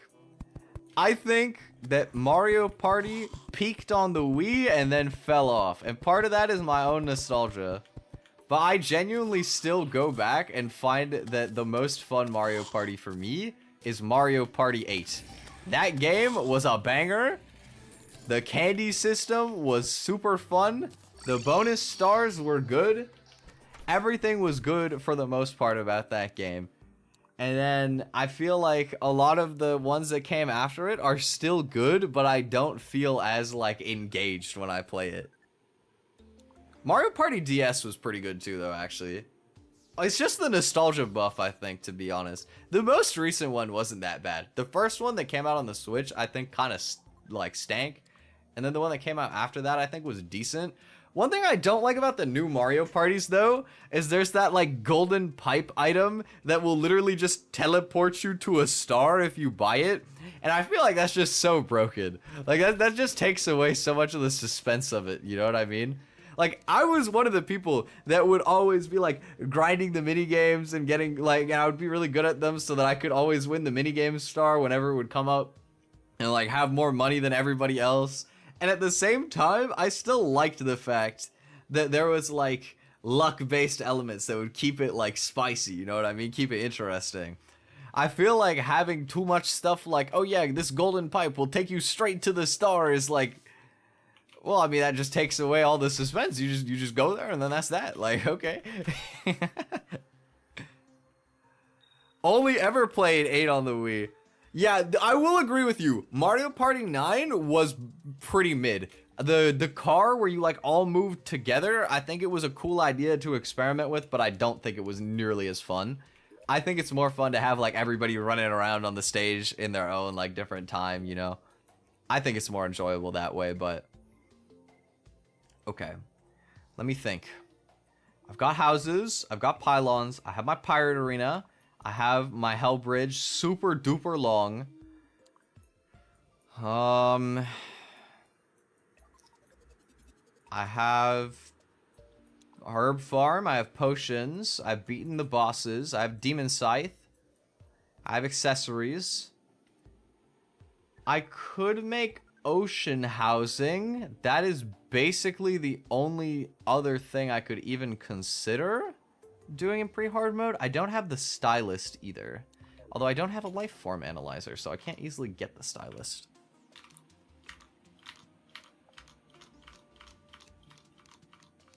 Yeah, I like Pokemon and Mario stuff too. I think it's fine to not be like a Nintendo fan. I just like Nintendo a lot.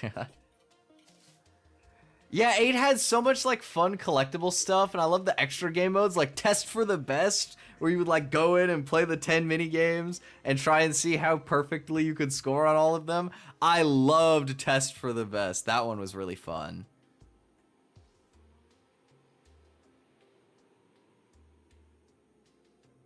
That one was really good.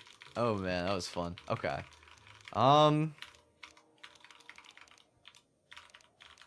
Funnily enough, I still haven't really like played Zelda like pretty much at all. I think it's cool, but I for a long time never really gravitated to like the like I don't even know if RPG is necessarily the right like word. It just didn't like I didn't feel like that gravitated towards it growing up, but I do think that it would be interesting to like try them out more at some point.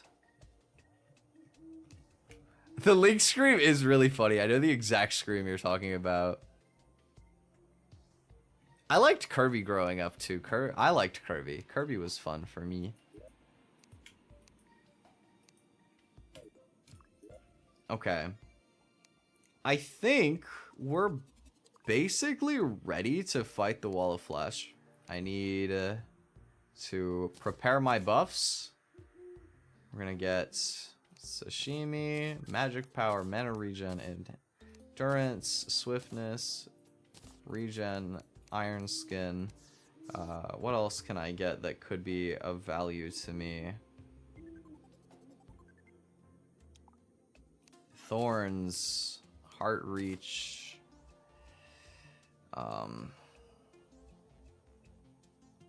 Titan. What else? Water walking is a nice contingency. In case I somehow... I mean, I will literally never run out of bridge with my current setup, but just in case. I can make Wrath Potion.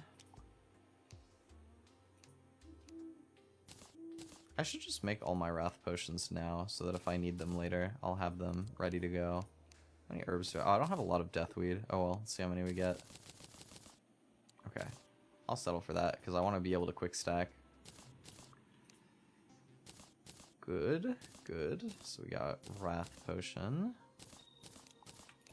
Sorry. Let me put these away. Where are my potions? Here. Oh, I should make Magic Powers in advance too, because Magic Power is short. It only has a 4-minute duration. Same with Endurance, so I should take 2 of each of those, just in case the fight drags and I need to renew it at the end of the fight.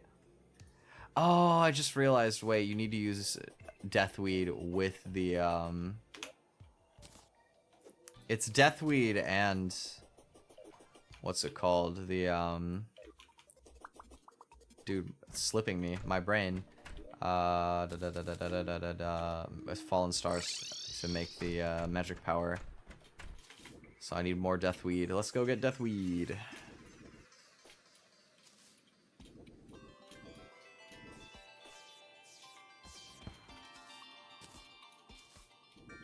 Magic when you go off the enemies? Hit or miss. Like the newer one just become a fridge if he swallows one. No, that's the fun part. You get to be Fridge Kirby and Carby. Okay, no, I won't lie though. It is a little bit goofy. I remember, I have very fond memories. There was one on the DS I liked called Squeak Squad, but the one that I really remember is I like played a lot growing up at my babysitter's all the time was Kirby Superstar Ultra. I remember playing that game a whole lot as a kid. It was like one of my favorite games I had on my DS. Absolute classic. Maybe one day I'll play it again. Who knows? It's kind of funny when I get damaged by the like thorns out here. It actually procs the confusion on like random enemies around. That's funny. Okay, I need Deathweed. Here's one. Hey, get off of me. Stay back. I'm trying to farm for my potions. Ah! These guys hit hard. I don't appreciate that. Okay, do they grow in the caves? Because these are like more well illuminated. I'm not seeing any though. I think it might just be a surface thing. Yeah, probably. Return to Dreamland. Did I ever play Return to Dreamland? Which platform was Return to Dreamland on? That sounds familiar. Kirby and Smash? Kirby was one of my OG mains. Same with Pikachu. I also liked Pikachu a lot. My current Smash main is Sonic. I like how much mobility he has. I find it really fun to play. But I also know that Sonic is infamous for being really toxic to play on Wi-Fi. To which I say, unlucky, I'm bad anyway, and you should just beat me or deal with it. It was on the Wii. I don't know if I played that one on the Wii. I remember playing Kirby's Epic Yarn on the Wii. I remember that one was like a pretty cool one. But I don't know if I played the, I don't know if I played Return to Dreamland. It does sound familiar. I just don't remember it that well. Favorite copy ability. I don't even remember what the ability was, but it made him green. I think it was whichever one turned him green. I don't know why. I just feel like there was like a lime green one that I remember enjoying using. If not that, probably like the ice one. I don't remember. It's been a while. It's been a long time since I've played a Kirby game. Ah! Hello, Chimera. You know what was another game that I remember having like fond memories of on the Wii? Is I remember Super Paper Mario was an interesting title. I feel like a lot of people really dunk on any Mario, like Paper Mario game that came after like the 1,000-Year Door or whatever. And my perspective is scuffed because I didn't even play the 1,000-Year Door. It was like before my time and I haven't gone back to play it. But that game was pretty interesting. I enjoyed it a lot when I was growing up. One of the biggest regrets I have is that I was never put on Mario Galaxy, even though I grew up on the Wii. I still feel like I want to go back and play Mario Galaxy at some point, because I feel like they were like really iconic games that I missed out on.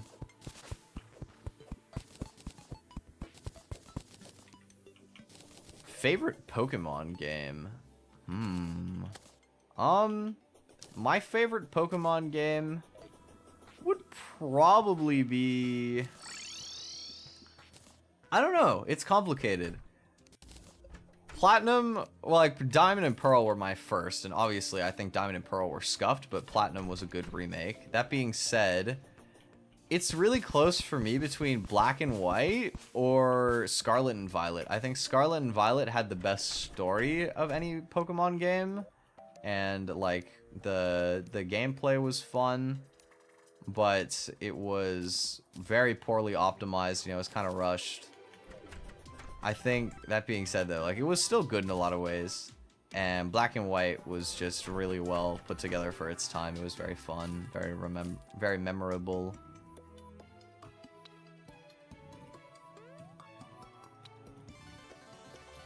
Emerald is also classic, of course.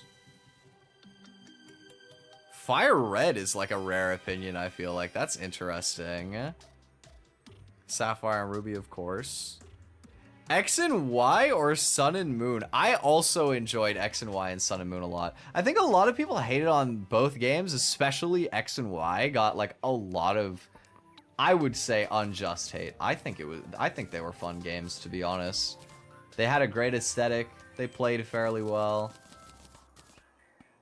But it kind of came out of an era where people were still like, these Pokemon games are too easy now. There's no difficulty. And I never agreed with that stance. And the reason I never agreed with that stance is because Pokemon games were always easy. The only thing that was more difficult about the old ones is they would make you level grind for like hours over the course of the playthrough. Whereas like the new ones, they just give you the XP and let you play the game. And you know what? I appreciate that. I really do appreciate that. It is much more convenient to play after they started doing that.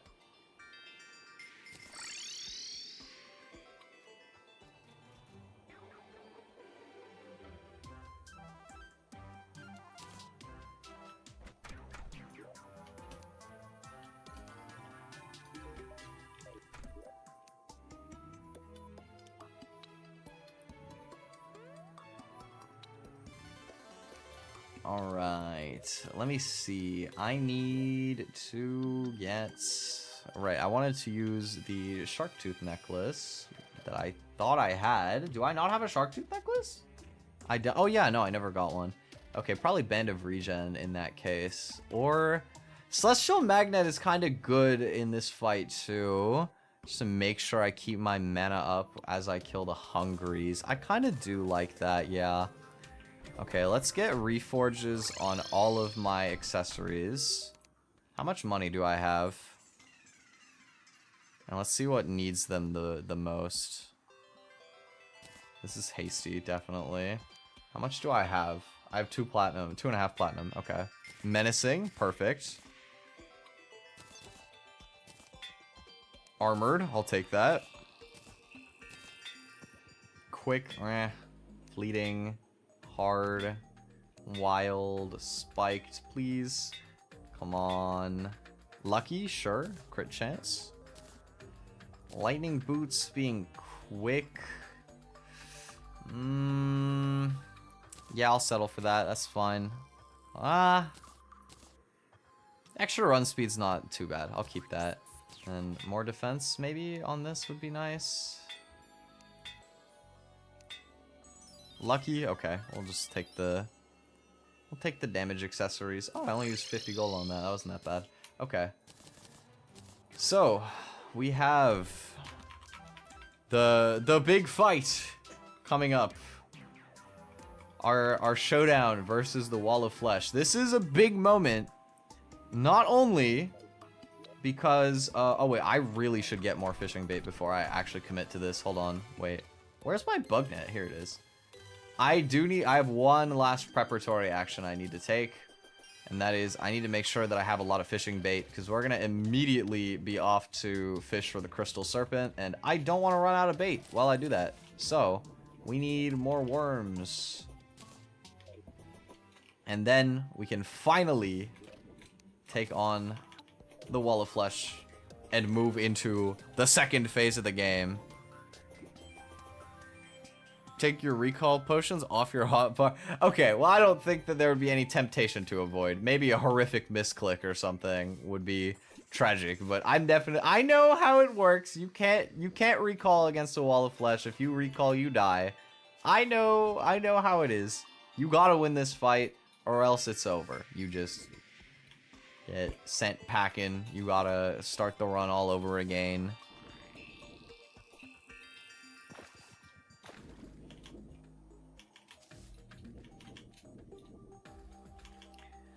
But alright, let's just grab a little bit more stuff. Where are the bait rocks? I need worms. Boop. Boop. What? Why is nothing giving me worms? Rude. None of these guys are dropping worms for me. The audacity. I feel so betrayed by my own world. I just want to go fishing. You can't keep a man from his fishing. There we go. There's some more. Oh, 4. Wow, that is a goated rock. Thank you. Very convenient. Can I get some more, perhaps? There's 1.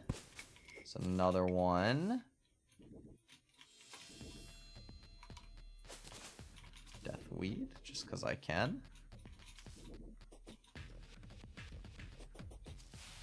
Yeah, we got the lightning boots. We can get around real quick.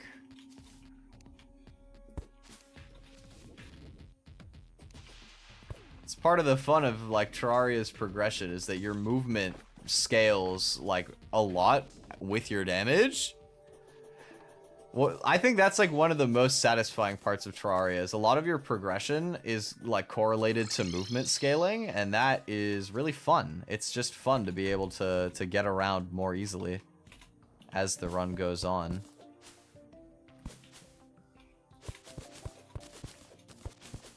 Like before I had a rope for this hill, now I don't need it. I can just jump and fly. Find a way to get the Terra Spark boots pre-walk. I would have liked the Terra Spark boots, but I never found a lava charm, and frankly, I'm not gonna go through all the effort of grinding for a lava charm just for Terra Spark boots. As much as they are nice to have, I don't really need them. Like, I can totally get by without, so. The little running sound is kind of satisfying. I do like it. And the animation, yeah, the animation's kind of funny too. He is schmoving. Zooming along. Alright. More worms, please. Boop. No. Where are my worms at? Oh, I missed one of the rocks back there. I'll go back for it. There's like jungle bait I could be grinding for too, but I can't be bothered. I don't want to like fill my inventory with a bunch of random stuff. I just want my enchanted night crawlers. Oop. There's a worm. Yoink. Thank you. Oh, wait. Oh, I killed it. I don't remember what you... Oh, you have to use purification powder on that. I remember. That's like one of those little slime pets that you can get for your town. You have to like purify the frog, I think, if I recall correctly. If memory serves. Not that I really care about getting all the slime pets. I really could care less in a lot of ways. We have Dipper. That is the only friend I need in this cold, hard world. I have Dipper by my side, and I know everything will be okay.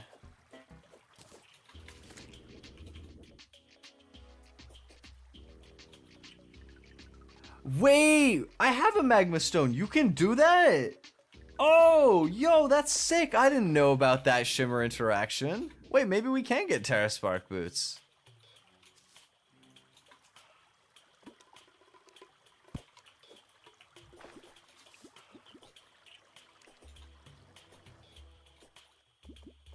I'm just a man. Come on, guys. I'm just your average dude. Just you know, your average guy running across the world at the speed of sound.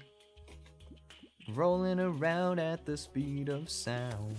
Places to go, gonna follow my rainbow. Man, I haven't thought about that song in so long. Shout out Sonic. I barely played any of your games growing up, but I still loved them anyway. Oh, there's another meteor. Okay, I'm gonna deal with this. By the way, do you guys enjoy any of you guys enjoy the karaoke on Saturday? I know not everybody was able to show up, but I hope that the people were there. Had fun with it. I am going to be rerunning it probably next week. And I think that after the rerun, if I mute a song or two from the VOD, it should be viewable for almost everybody. I think that Russia has a lot more restrictions than most places, so I might have to forgo keeping the VOD alive for Russia. But everywhere else, for the most part, I believe I should be able to handle with just one or two. I don't remember exactly how it was, but we'll have the unfiltered rerun for you guys that want the authentic experience, and then I think I'll be able to mute a section or two to keep the VOD alive. Because it was a really fun karaoke. It was one of my favorite.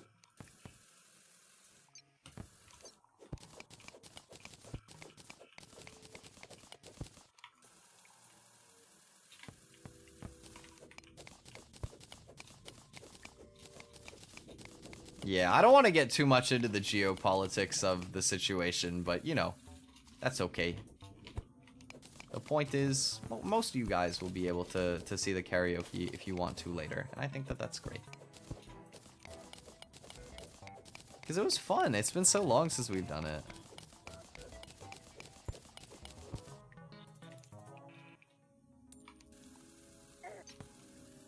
Okay, well, I don't want to, like... I'm gonna... Okay, I don't have any mods here right now, but...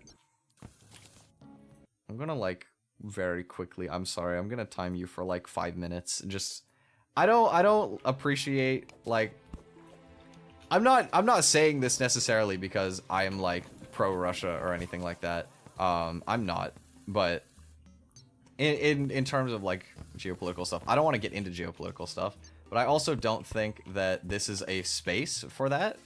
Like, it's not a space to be joking about and discriminating people just because of where they're from. Most of them have no control over what's going on. And, you know, I don't think it's nice to make fun of people's culture for it either, you know? Especially, like... even just like drinking jokes or whatever. There's a lot of places that have like cultural things around drinking. I don't think that it's... I don't want this space to be somewhere where people have to like deal with stereotypes and whatnot. It's just a fun place for us to chill and be silly. Also, Blood Moon jump scare. I can't mind my meteor in peace. Gonna get increased spawns. Wah. It's okay.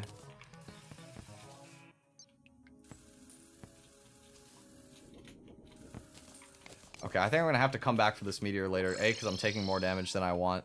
And B, just because Blood Moon is increasing spawns, and that's just not great. But also, this is an opportunity. We could get a Shark Tooth necklace, which would be an upgrade. That would be a really nice accessory, because the Wall of Flesh has a lot of armor. So extra armor pen would be very good. Yes, of course. I mean, look, I think that we can agree. You know, we're here just to have fun, just to chill. Just have a little fun, inclusive space. And sometimes I do feel like it is important to remind people of that, right? Like, I don't think that fun ever has to be had at the expense of another group of people. Sometimes it can be. And that's, you know, everybody makes fun of things from time to time, myself included. But I think that, you know, when we try to, like, create an inclusive space, it's important to remember that people from all sorts of different places are around, and there's no reason to make them feel unwelcome or like, you know, we're, you know, having fun at their expense per se. You feel me? Love the karaoke. Yay! I'm glad you liked the karaoke. Also, yeah, the YouTube emojis are so silly. They are so goofy. I'm really looking forward to having our own, like, membership emotes here. But at the same time, there is something very funny about the default YouTube emotes. They're just super goofy.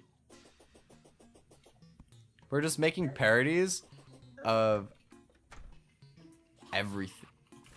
Oh, yeah, for sure. Very off topic, but yes. I do absolutely remember those days. Shout out Nate Wants to Battle, one of the OGs. Shout out Captain Sparkles. Who else did those? There were a lot of people that did the Minecraft ones. There were so many people that did the Minecraft ones. Nate Wants to Battle was cool. He did a lot of different stuff. And a lot of Pokemon. I love Pokemon, so that was always one that I remembered. Heading out. No problem, Lionel. Have a nice rest of your day. Bye.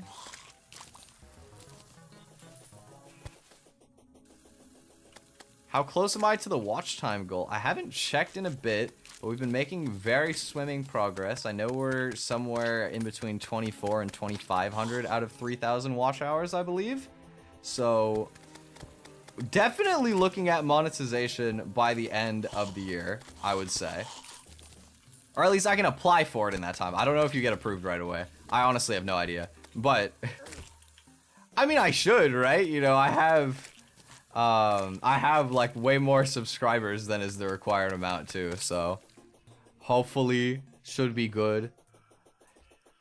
I'm really excited. I'm planning to keep them. One of my favorite things about YouTube is that there are custom price points for memberships. So it won't be like Twitch where like you guys gotta pay like $6 or $7 or whatever to have like an ad-free experience with like emotes and everything. That being said, I don't know if memberships make YouTube streams ad-free. I think that's just YouTube Premium. But at least YouTube Premium is a good subscription. So you know what? If you have to do that, fair enough. You know, I use YouTube Premium. I like it. But there's also probably other means. But, you know, off topic.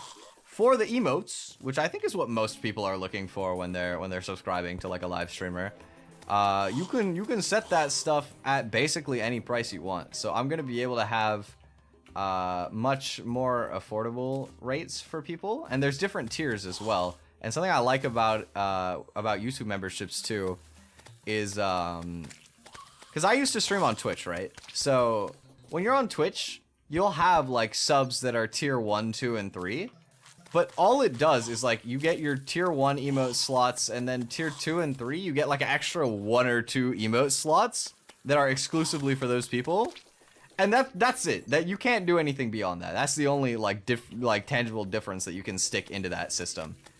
But with what's it called? With YouTube, you can have different perms on different membership tiers. So like we can have like a really cheap membership tier that you can have if you want to just get emotes, or maybe like gift memberships if you want other people to have emotes, whatever.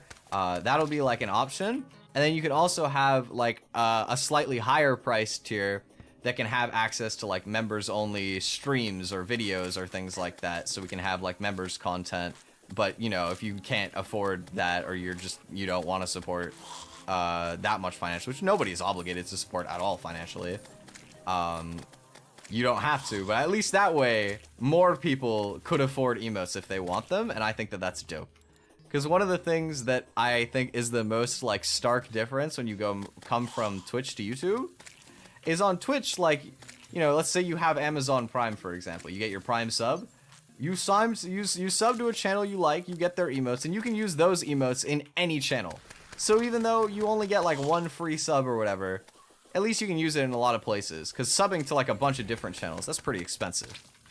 On YouTube, like all channel emotes are channel exclusive. You know, if you go and like buy membership to somebody else, like if you go and become a member in Rita's stream, which you should totally do, by the way. But if you were to do that, or like any other streamer, you can't like bring their emotes into my chat. So I think it's a lot better that you can like set your own prices to be cheap, so that people can like more affordably choose to support like where they want. I think that's really cool. And I like that. There's a lot of other things that I think could be better with YouTube Live. There's also like a billion other things I could rant about Twitch. I assume most of you guys would not be the most keen on my streamer ramblings about that kind of stuff. It's not the most interesting stuff, but I do like that though, and I hope that we can have a lot of fun emotes that can be accessible to people, because I think YouTube has regional pricing that's pretty good too, from what I know, which is sweet. Love that. The more of you guys that we can have, like, I like the kind of like culture that emotes bring to a chat, you know what I mean? Like, I definitely plan to get like custom emotes and stuff, but at the same time, I think it'd be so funny to have like the Twi Chad or like the Twi Wawa emote or whatever, like put those as like actual channel emotes that people can use. I think that's so silly. I would love to put those, as long as you guys like, as long as I can get permission from like Suiren and Lionel, which I don't think they would have any problems with it. I think it would be very funny. We haven't had a water break today in like over 2 hours. That's crazy. I would love to take a water break, but I need these enemies to stop spawning on me first. Another 40 seconds and then I can hydrate. You guys can hydrate right now though. You guys should do the Twiwawa right now. You should drink some water. Or if you don't have water, you should get some water. While I'm just sat here grinding random enemies for another 20 seconds. Yo, one of the guys got stuck in my little arena. New captive.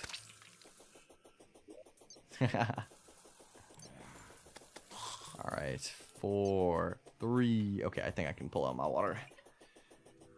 Oh, there's still like a zombie and a demon eye. Wait. No, I want to get him. Come here. Come here. Yay. Water! Finally!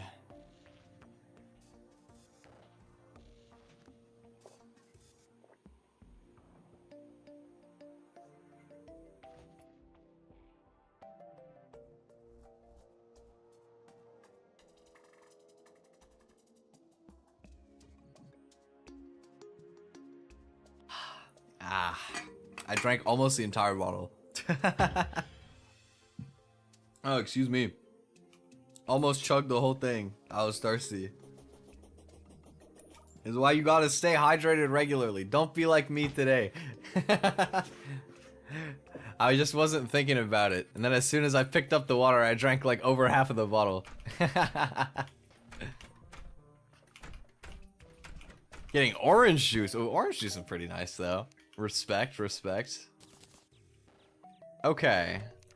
So, I've been informed by the populace that I may or may not be capable of actually getting TerraSpark boots, which is an exciting prospect for certain. I do have a magma stone here. I don't have ice skates, though. Damn, I don't have ice skates. Can I get ice skates, like, reasonably? Or would I just have to go, like, hunting through a bunch of chests for that? I think I probably would. You can find them from fishing in the ice, which is kind of interesting, but still take a while. Alright. How much faster are TerraSpark boots? Do they actually give you a speed multiplier? Or wait, are Frost Sparks? Yeah, they do make TerraSpark. What does TerraSpark actually buff?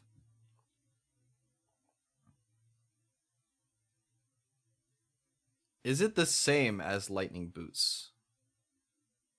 That's what I'm trying to find. Like, what is the percentile upgrade? Oh, it's still just 8% movement speed. Okay, I don't care that much then. Yeah, I'm not too bothered about not having them. If I happen to stumble into ice skates later, we can make it, but otherwise, I probably am not gonna worry about it too much, you know. Alright. Well, I've got all my buffs. Open these goodie bags. See if I pull any. Did I get a bat hook? I don't think so. I think it's all just random costumes. Yeah. Okay. Okay. I've got mythic or mystic on my demon scythe. I can equip the shark tooth necklace. That was an upgrade that I pulled. Thank you, Blood Moon. Right? Yeah. Oh yeah, it's right here. Okay. Let's go reforge that, and then we'll be ready to go. I think all preparations are complete here. Hoarding, perfect. Extra defense, very comforting. All right, let's go. Several streams in the making, 9 attempts, a lot of fails, a lot of grinding. I think, assuming no choke, we finally have a run going to hard mode. May fortune be in my favor for this last fight. First, we have to take a walk of epic proportions all the way down the Hell Bridge to the ending. We have quite a stroll here.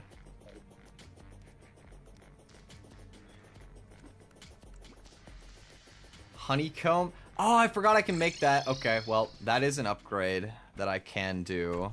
I'm not gonna have Hive Pack on. I did come all the way back up here, though. I may as well. All right, fine. Fine. We'll make the absolute most optimal. We'll make the Stinger Necklace and then go reforge it again. I've still got money. It's fine. Yo, it quadrupled the price to reforge. Ah! Please. Menacing. Alright, well, I gave up defense for offense. That's fine. To be honest, this is a fight where I have so much extra space that I really should be prioritizing defense more, though. Like, I can always get more money. I can farm Eye Cthulhu's, like, for free. I cannot just get another life. I should be taking that into account. I would really like more warding accessories, or at least armored. Okay, armored. These don't have a defense or offense multiplier. Okay, angry. I'm not gonna fight that. Angry, no. Come on, give me defense. Defense, warding, perfect. Yes. Anything else that I want to reroll? That should be enough. I really shouldn't be in any significant danger with this. Okay. Okay, for real this time. I actually have literally everything.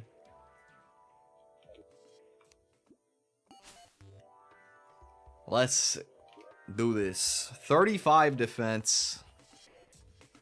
Very tanky, especially given that I'm rolling with jungle armor and not molten armor. So we're gonna have the magic buffs associated with having that. Very convenient.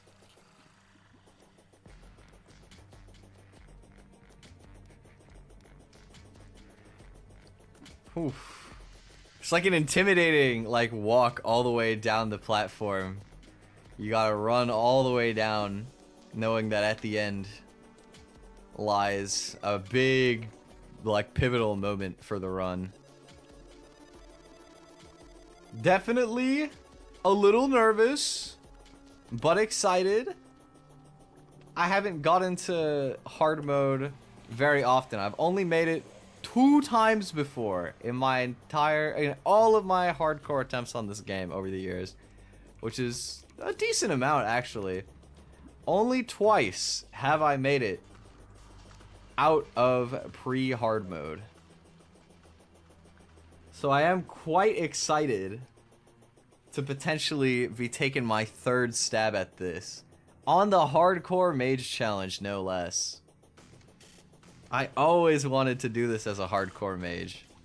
I don't know, I think I might have, one of my hardcore attempts I think was a mage attempt, but I don't know if it was more than one. I'm trying to leave the mana on the floor so that I can grab it during the fight.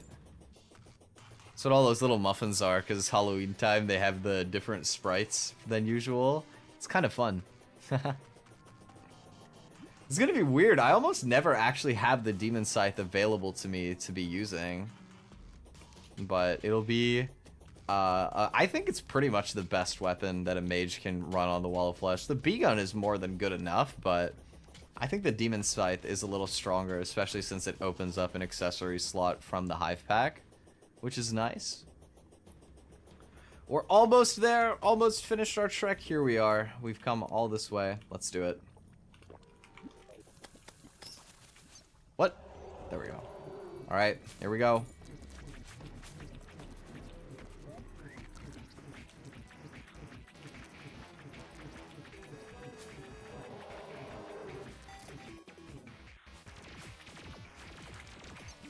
Easy dodge.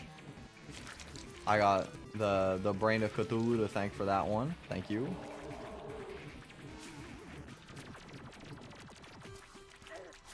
Oh, 12 damage. That did like nothing. I do think the laser's damage does scale up a little bit as the fight continues, if I remember correctly. Wow, he's already half dead. This bridge was so overkill. Oh my god. Yeah, I got like mana on the ground back here. Just gonna make it a little bit easier to just keep running and fighting. Still like basically full HP. I forgot to campfire my bridge. Doesn't look like that's gonna matter. This is going very comfortably right now, but it would have been a little bit more optimal had I done that.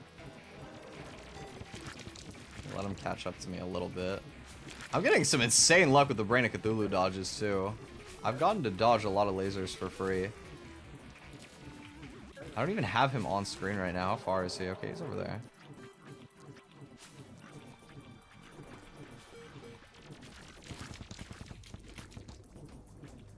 I haven't even had to use a health potion yet. This is great. We got it! We got it! Yeah! We didn't even take like any damage practically. I think the most damage I ever took was like maybe 100 health, not even. GG, baby! Welcome to hard mode. We made it. Super over prepped for that. Prepped so much more than I needed to. But you know what? Better safe than sorry. We got it done. Wall of Flesh trophy. Oh, we got the mage emblem. It's meant to be. Even arcane. That is style points too. Wow. Beautiful. Alright, I'm going to put away the B gun for now. And the Crimson Rod. It's not really going to do anything for me. What do I want in my inventory? Put the Hive Pack away. Gonna sell the breaker blade. These can go back in the potions chest. Let's get a quick stack here. Thank you. Make my life easier.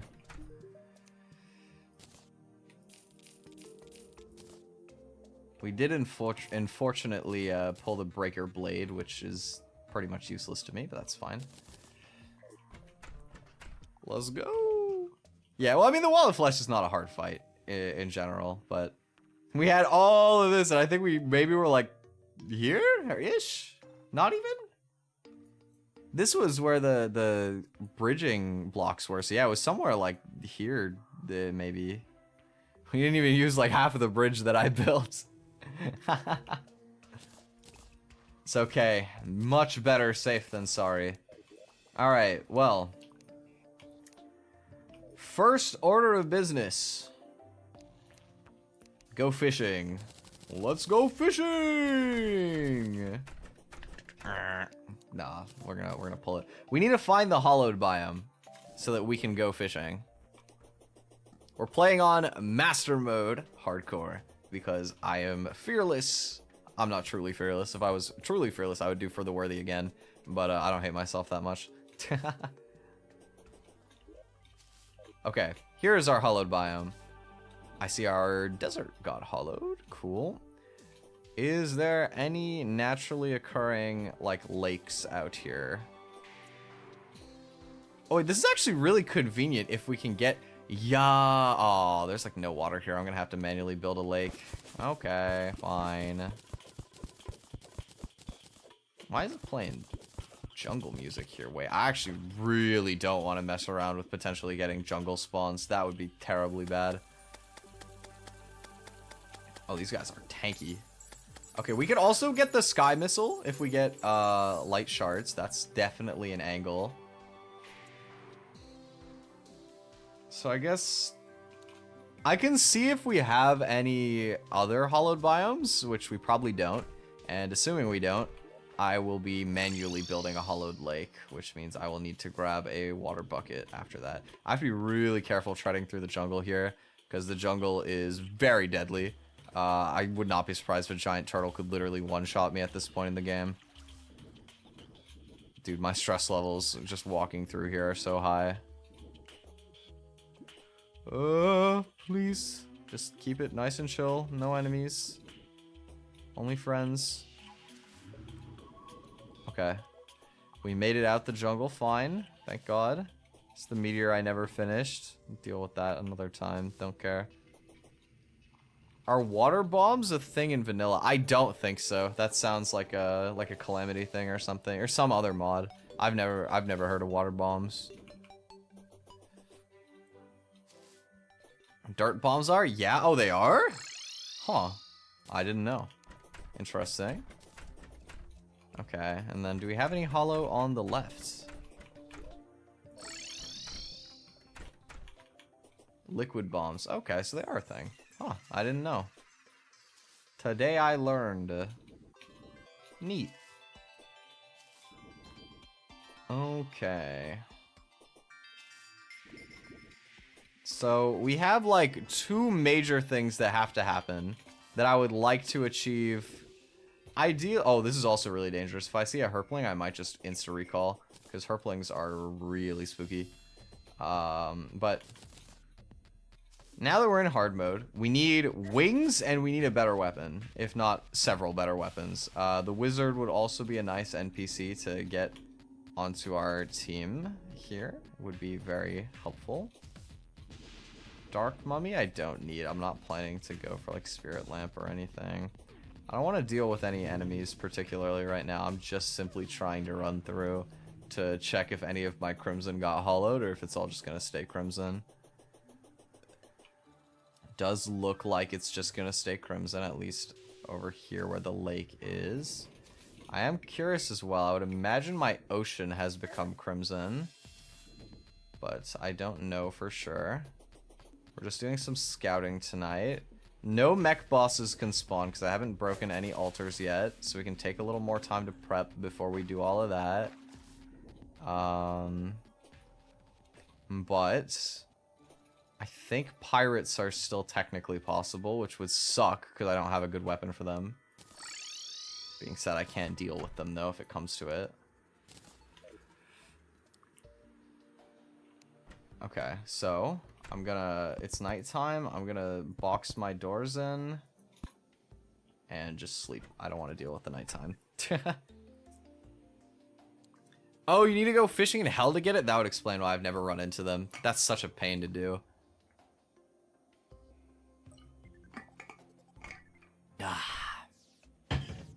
Okay. Is this a Fallen Star event? Oh, there's like an Enchanted Nightcrawler over there too. I'm gonna sleep most of it, but I'll try and collect some stars at the end. I'm really scared to play risky with enemies in early hard mode, you know. You can get hit for so much damage, you have to be really careful. For the people who've never played the game that are just here watching, now that we've beaten the Wall of Flesh, the game has transitioned. We've gone from pre-hard mode to hard mode. And as the name might indicate to you, the start especially is a lot harder. Basically everything is going to be doing... Most enemies will be at the very least 3-shotting me. A good amount of them can 2-shot me. It'll be pretty scary. So you gotta be very cautious before you can, like, until you get like better armor and better weapons and stuff. Like the game kind of opens up a lot progression wise, but you also have to be very careful how you approach it, otherwise you'll just die, which is not great. Okay, I think around like 3:45-ish I'll get out of this bed, unbarricade my doors, and then let's grab Enchanted Nightcrawler and accidentally grab a squirrel as well. Sure. Take all the fallen stars laying around. Oh, this is also mostly considered part of my village now because of the houses I built underneath of it.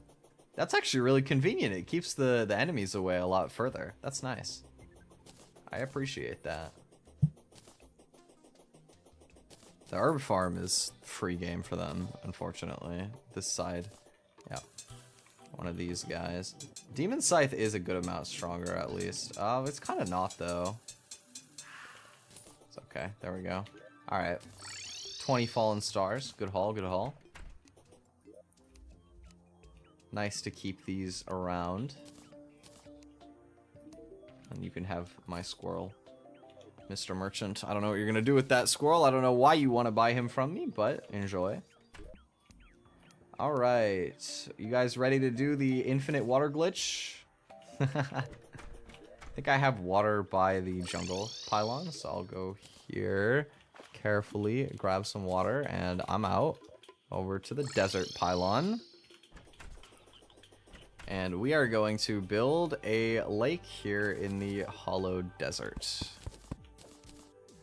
I think.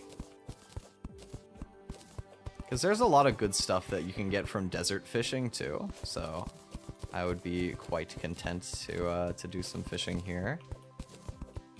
So we're just gonna scale out some land. Oh, that's a unicorn. I would love to kill that, although I need to be very careful. As long as I keep the knockback on it, I should be safe. Especially since there's nothing else around right now, thankfully. I don't know if unicorns are going to be the most useful for me in this playthrough, just because I can't use holy arrows.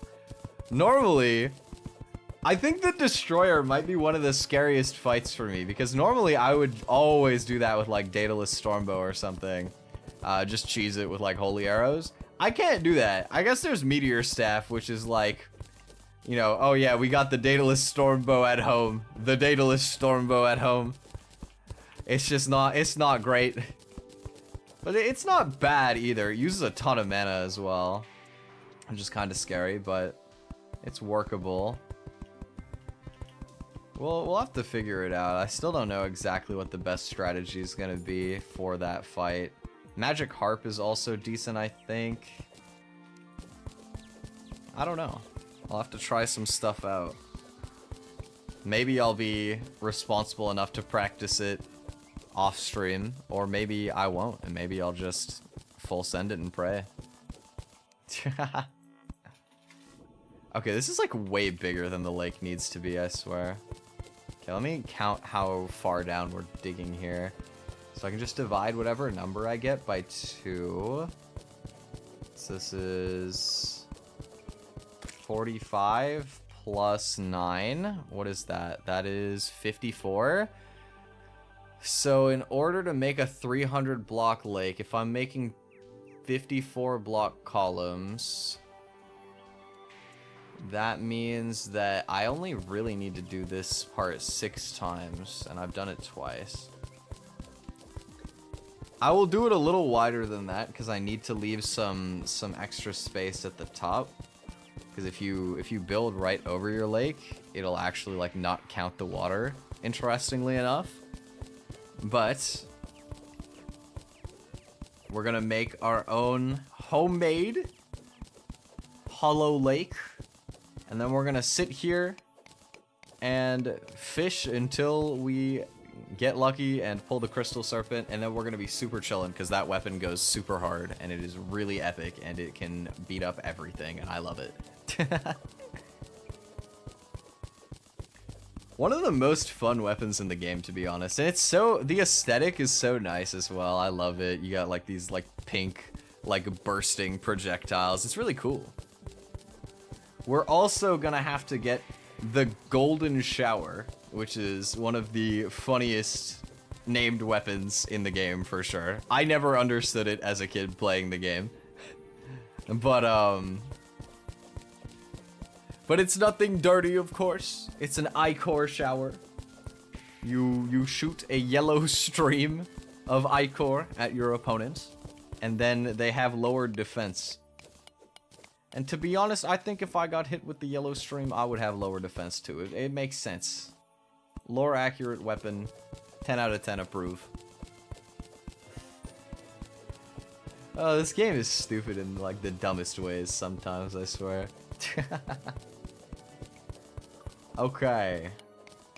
Here we go. Boop. And now it is time to do the infinite water glitch. I put a bunch more blocks than we need. It's actually just this thing. Ready? This is gonna blow your guys' mind. Ready for this? Incredible. And now we sit here and wait for the pond to fill. Slowly. Oh! Hold on though. Look at the painter. Slowly moving forward towards the pixies. He wants to fight them, but they keep getting stuck on the wall that I built. Maybe I should go over there and help him out. Okay, hold on. Let's go over here and seal this over so they have to fly out at him. And then maybe he can actually fight them. I believe in you, painter! Get him! Uh-oh. Uh-oh. I think my painter might die. Wait, oh no, they're aggroed on me! So they'll never fly. Oh, uh-oh. Okay, maybe they will fly at him. He's getting it done though. He's farming them for me. I mean, this is epic on my part. I would be very happy if he'll like. I need to farm. Oh no, 150. Oh, he's gonna get killed. That thing is killing him for sure. How are you alive right now? I'm not gonna save you, painter. You gotta do this for yourself. You gotta prove yourself to the people.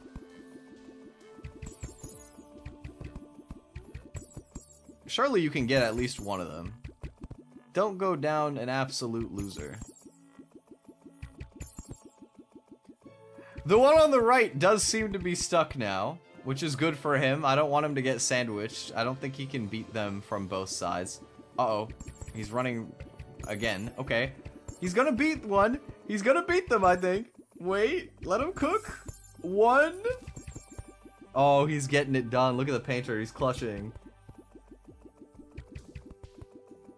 I wonder if I give him a campfire, will he regen faster? Here. Take some healing, my friend. Oh, can I not? Okay, I need to grab some more water from here. Go back to infinite watering. There we go. You think he'll fight the one on the right? He will. Oh, but the one on the left is still alive. It's just really low. It's like one shot. Oh. Okay, there's another one. He claims his second victim. Can he get a third? He's moving in. He is one shot still. Okay, he just noobed out. He noobed out really hard there. I'm not gonna lie. I don't know what that was, Painter. It was literally soft locked and you just walked into it anyway. A little bit of a throw, but you know what? You did get 2. I didn't expect you to get any, but you got 2. So I will give you some respect for that. Can we get a new painter to move in? I need this entertainment back. I need more NPCs fighting. Yeah, he got skill issued pretty hard there. I'm not gonna lie. We got a new one, Luciano. New painter has arrived. Let him cook. No, Luciano, you just got here. You can't be cowering already. Always taking the high ground. It's a positional maneuver. The pixie appears to be stuck, but the unicorn might be a problem, though. Unicorn is a much harder enemy to deal with than the pixie.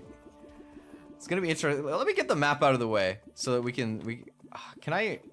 Oh, I can. Yes. Here we go. We can see Luciano standing on the balcony of the house. Slowly but surely taking his free shots at the pixie. Or not. Maybe he's just enjoying the scenery now. Oh, the unicorn almost one-shots him, but he does survive the hit. A near fatal blow. He's gonna need better reaction time than that if he wants to survive the unicorn. Pixie almost down. The unicorn is gonna be coming in real close, but he does manage to ward it off for now. Unicorn is a tricky one. They will always turn around as soon as you shoot them. Not the most dangerous if you know what you're doing, but you do need good reaction time and good aim. And Luciano, not paying any attention, does get sniped from above, hit on the jump by the unicorn. And so far, the painters, they just can't seem to hang in there for very long. Maybe the third painter will be different. I am just casting, you caught me. It's so fun. It's like sports commentary at the expense of our NPCs here.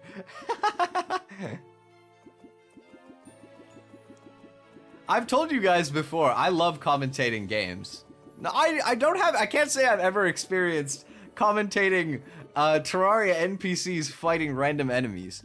But you know what? There's not much to talk about while I sit here and create a manual lake. So you know, you gotta take the entertainment that we're given here a little bit. I do need to organize like an opportunity for me to commentate something sometime though, because I do love commentary. It's very fun. So far, it seems like the painters, I was gonna say, are scared away. We got Leonardo here. Is that the Leonardo da Vinci moving in? Da Vinci? Let's let him cook. Maybe he's not even gonna come out. Maybe he doesn't want to come and deal with this. He could just be chilling in the house. Might have no intent of, you know, joining the ranks of our fallen painters. You know, maybe he's not interested in the glory. He just wants a quiet life. Which, I mean, understandable. I think Da Vinci is noteworthy in other ways. I'm a little bit less desperate for entertainment now because our lake is finished, finally! Yippee! Took a while, but we did manage to create our hollowed lake from scratch. Look at how deep it is if I throw a glow stick down here. Almost all the way down. Alright. I did not bring any well-fed buffs with me. Oh well. Let's start fishing. Let's go fishing! Okay. As a heads up, if I recall correctly, obviously we have some better odds because we're using like decent bait and a decent fishing pole and stuff. But I believe the raw percentage, or like the raw chance of getting a crystal serpent is a 1 in 200 or something. So you guys could check the wiki if you want to correct me. Maybe like Ender or somebody would know how to check that stuff. I don't feel like tapping out right now, but it is not a very common drop, so we might be here for a bit. It also might be skewed because we're fishing in the desert as well. There's other fish that we could pull. But there are also some really good things. Like if we got desert crates, we could get a Bast statue, which is amazingly good item. You can place it in the arena and get like 5 extra defense. Would love one of those.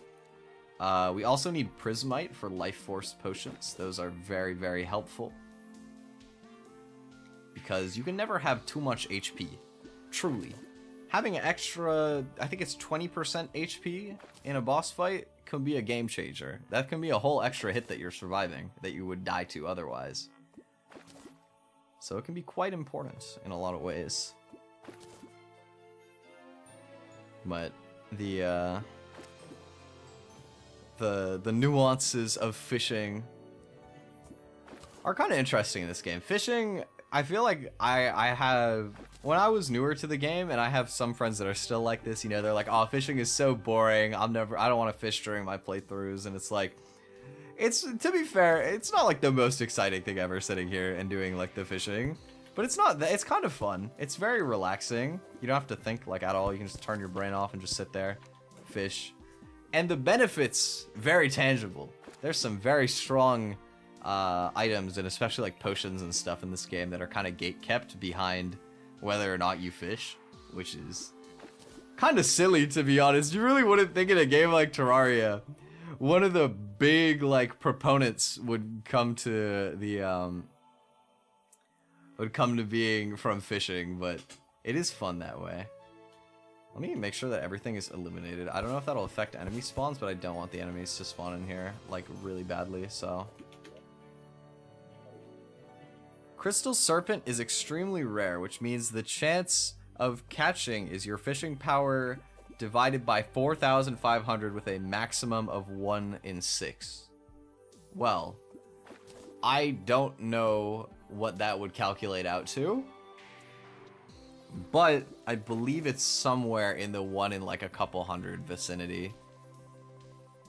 1 in 200 or 300-ish maybe. And the cool thing about fishing is now that we've started, even if I run out of bait, the crates will give me more bait. I have an infinite bait hack. Just simply fish more.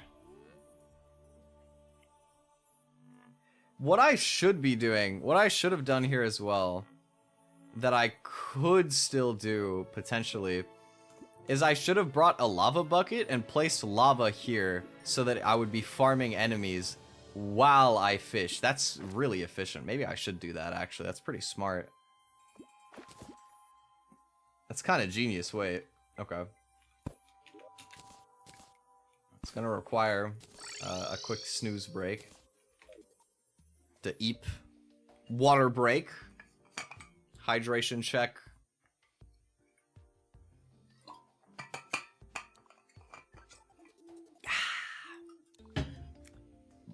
Excuse me. Okay. We're gonna get a lava trap. We're gonna trap our setup so that we can absolutely own some random enemies. It's actually gonna be really convenient because I would say the easiest, most consistent way to get wings in early hard mode is the pixie wings. You need 99 pixie dust and 20 souls of flight, like any other wing. So you can, if I do this, I can be farming pixies and fishing for the crystal serpent at the same time. I also need pixie dust because you use them to make the better health potions, which I'm definitely gonna want to be upgrading to as fast as possible. Don't want to get caught lacking with regular health potions and just be dying to stuff that I shouldn't die to. Because there is a lot of really, really strong enemies, especially in the caves, and I could die very easily. Truthfully, it would not be surprising if I don't even make it to a boss fight in hard mode. It's pretty difficult. You know, I would say almost more so than the bosses, just like not dying in your like preparatory phases at the start of hard mode is more difficult in a lot of ways. There are a lot of really, really strong enemies that can mess you up. So you gotta be very careful. Come on, it's about to not be nighttime anymore. Enemies go away. What the heck? Hoppin' Jack. What's up? Whoa! That guy did 200 damage! Oh my god, 222! See, that's what I mean! Literally a festive slime!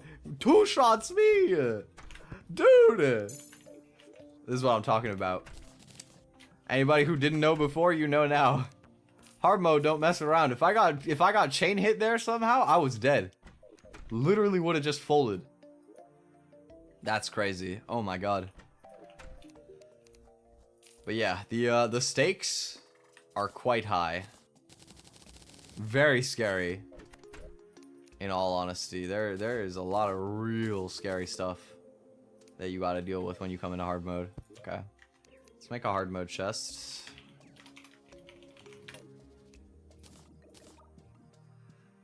Phew. Bless me. Sorry. Can put away some fish in here. Also, I can put away these guide voodoo dolls. I don't need to keep these on my person. Oh, my eyes. Okay.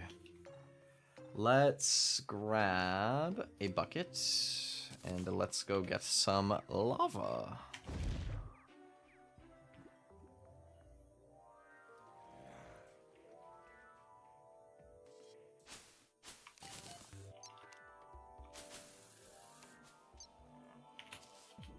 Okay, oh no. I'm just recalling. That is a scary enemy. I don't want to deal with the enchanted sword dude. I should actually just fall deeper so I don't even have to like detour out, but it's nice to know that we have Hollowed Cave like pretty high up in like a relatively open space. I wonder if the we might even have access to farming souls in the spider cave, which is a bit risky, but also a good place to do it. Okay, this should really be sealed off, because that is a danger zone and a half.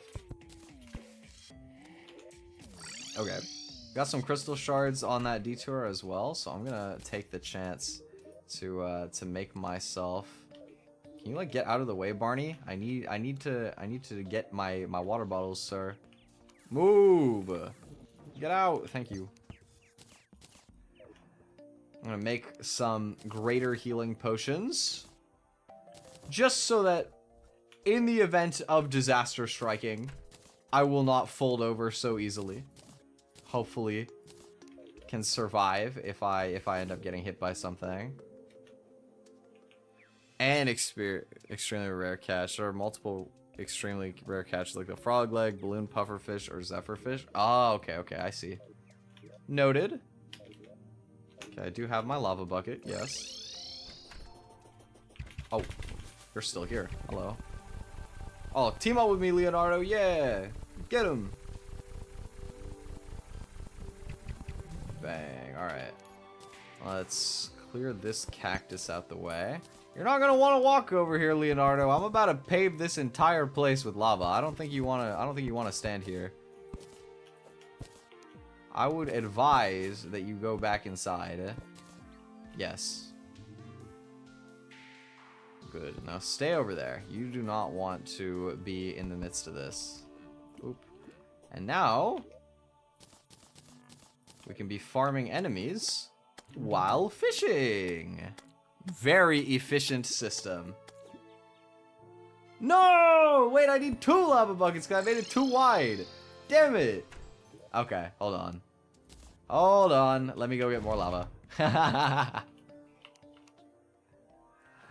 I cast too wide a net. I gotta go back.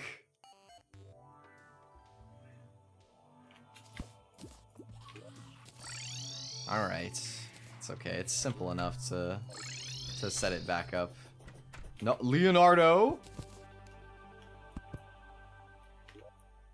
I mean, I think it's just too late for you. Sorry, dog. It's not you, it's me!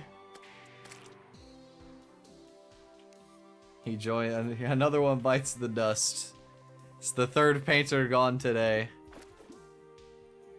We just ruined the timeline. Leonardo da Vinci is gone. Okay, honestly, these should not be 2 blocks high either. These should be like 1 block high, just to make sure stuff doesn't get stuck very easily. There. Hopefully the next painter will be smart enough not to walk in the lava.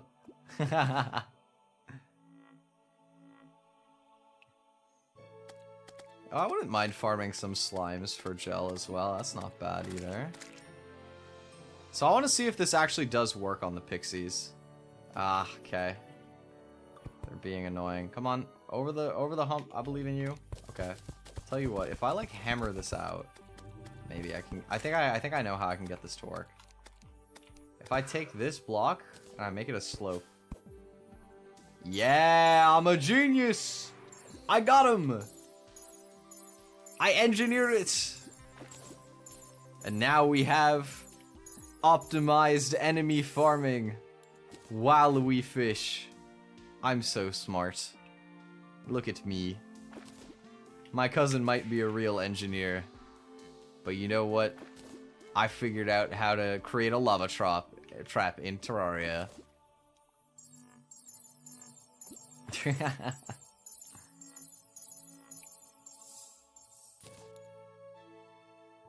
This is like gonna be really convenient, because usually one of the most boring parts of dealing with hard mode is like having to farm a bunch of pixies at the start.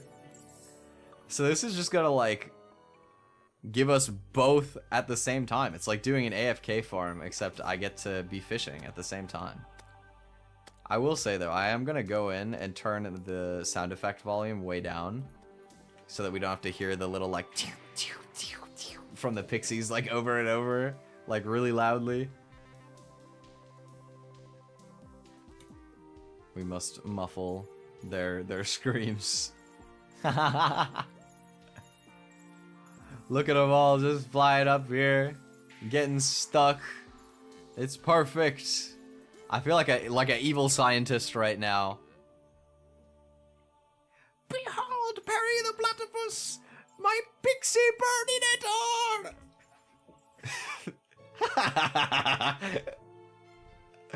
All it's missing is a self-destruct button. Hey, you guys watch Phineas and Ferb growing up? I love Phineas and Ferb, man. One of my favorites from back in the day. Honestly, it might have been. I feel like it's pretty close between SpongeBob and Phineas and Ferb for me growing up. Doofenshmirtz. You know what? You know what that reminds me of? That reminds me of something really funny, actually. I remember one time in school. One time in school, I think it was in like a careers class or something. We had like a Google Slides thing that we could all edit as a class or something. And we were putting down, I think it was different types of businesses or something. And like incorporations were one of them. And I actually unironically put an image of Doofenshmirtz Evil Incorporated on the thing, and nobody pointed it out. Nobody noticed. I thought surely the teacher would get annoyed and be like, all right, who did this? But they just didn't even like question it. I was like, all right, Doofenshmirtz Evil Incorporated, let's go. Just snuck it in there. I don't know how it didn't get noticed, but it was so goofy. I was laughing my ass off with my friend.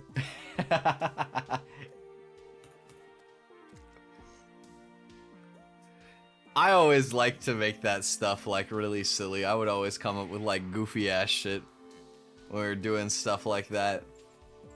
I remember one time in my English class, I never liked doing Shakespeare, but there was one Shakespeare project I have pretty fond memories of. It was kind of fun.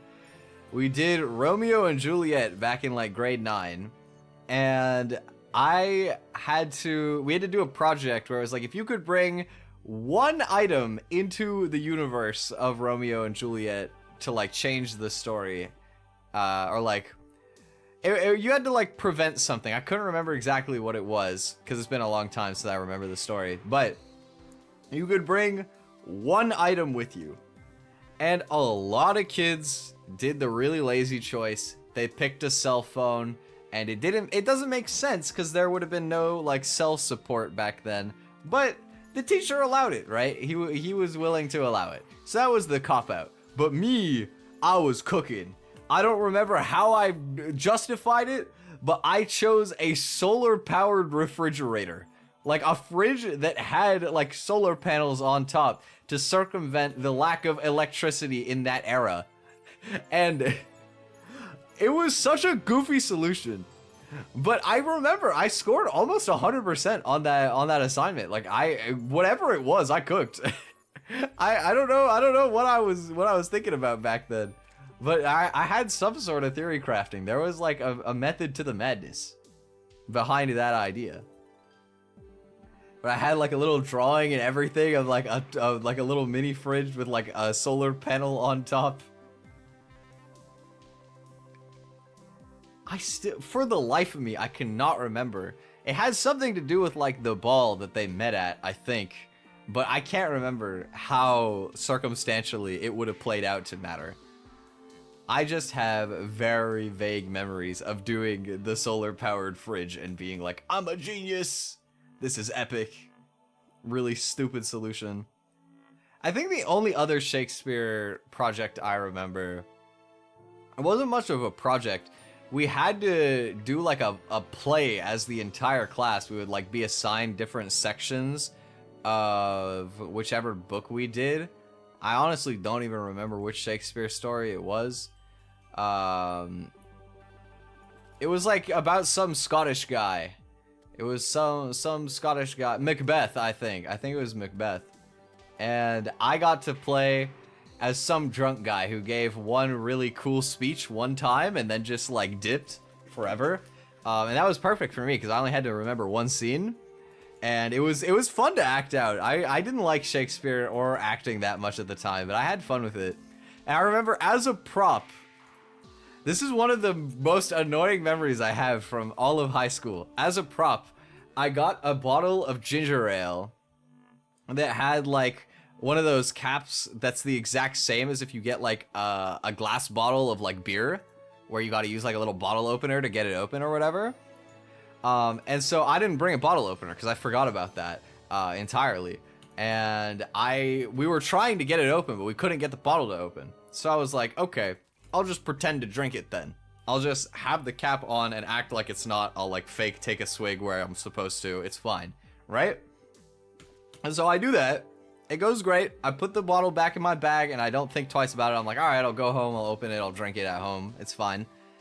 And then I was very disappointed later to find not only that my ginger ale was not in fact ready to be enjoyed at home, but also that my bag was fucking soaked because I couldn't get the bottle to open enough to drink it, but the cap opened enough that it could leak. And so my entire bag got like a whole bottle of ginger ale leaked into it. And I was super cheesed about that, not gonna lie. It was really annoying. But you know what? It's okay. It actually, surprisingly, it didn't like stain very much or like leave much of a scent. Only like the bottom of a couple of papers got soaked. It didn't like ruin all of my binders and stuff. I thought it was gonna be a lot worse. I don't think the whole bag actually spilled, or the whole bottle spilled. I think it was only some of it. But I thought it was gonna be a lot worse than it actually was. It was pretty okay. It didn't go too badly. I'm just remembering right now. I'm supposed to have like well-fed buff on. I just haven't been using that. Can I get... Okay, that's minor at least. I'll take that. Have a shucked oyster. You know, it'd be funny as well. There's a really rare item drop that you can pull from fishing in the desert when you get these oysters. When you shuck them, there's a chance to get pearls that are used for luck potions. But the rarest one, you can shimmer it and get a permanent luck upgrade, which is kind of sick. I've never had it before. It's really rare. I've never been lucky enough to pull it. But it could be kind of funny if I did get it. But for the meantime, I'm just getting my crates, getting my fish. Wait, I'm just realizing this is a really good hardcore strat Because, like, I'm also getting crates, which I think can give you hard mode ores before you smash the altars. And then, by doing that, I can have, I can have armor. I don't have to be completely screwed. I'm not using crate potions, though, so I'm not getting as high odds. But it could be worth, like, trying to deal with the angler a bit and cheesing the fishing to make things a bit less dangerous in early hard mode. I don't know, I have to consider it. Haven't thought about it too much. I'm also gonna have to be on guard at night, because I think wraiths can spawn, and they can go through walls, and then... At least my little box here is very wide. It's quite spacious. I have space to tango if it comes to that. With a wraith or two, could be fine.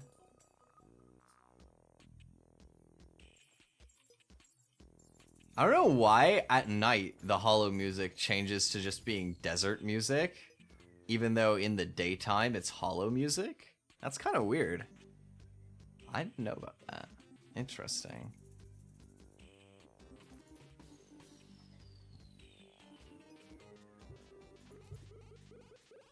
But yeah, hopefully we do end up pulling the crystal serpent, but I have a feeling I might have to end up getting more bait and coming back for it. Potentially. It's okay, though. It's kind of chill just hanging out, doing some fishing, just kicking it.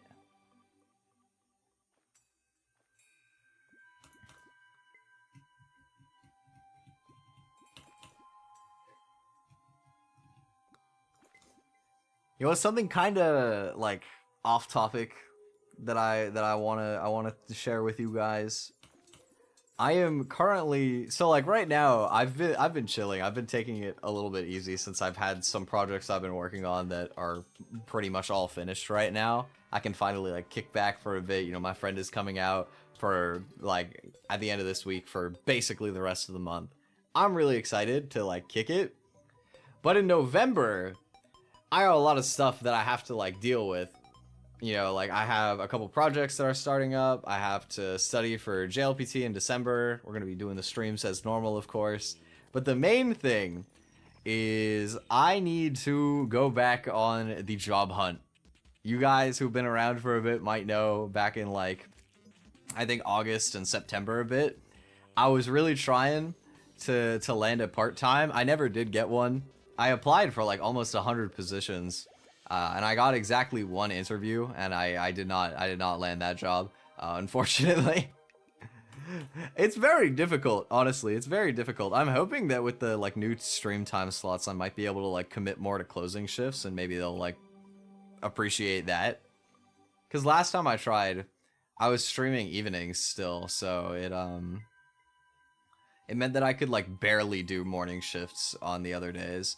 But I'm kind of not looking forward to working again, like, part-time, but at the same time, I'm really looking forward to it, because even though, like, the job is gonna be kind of, you know, whatever, like, go in, just throw away some time, get my money, the main thing is, like, I have some really cool projects that I'm planning, and I just need some extra funds consistently to actually, like, commit to it, you know what I mean?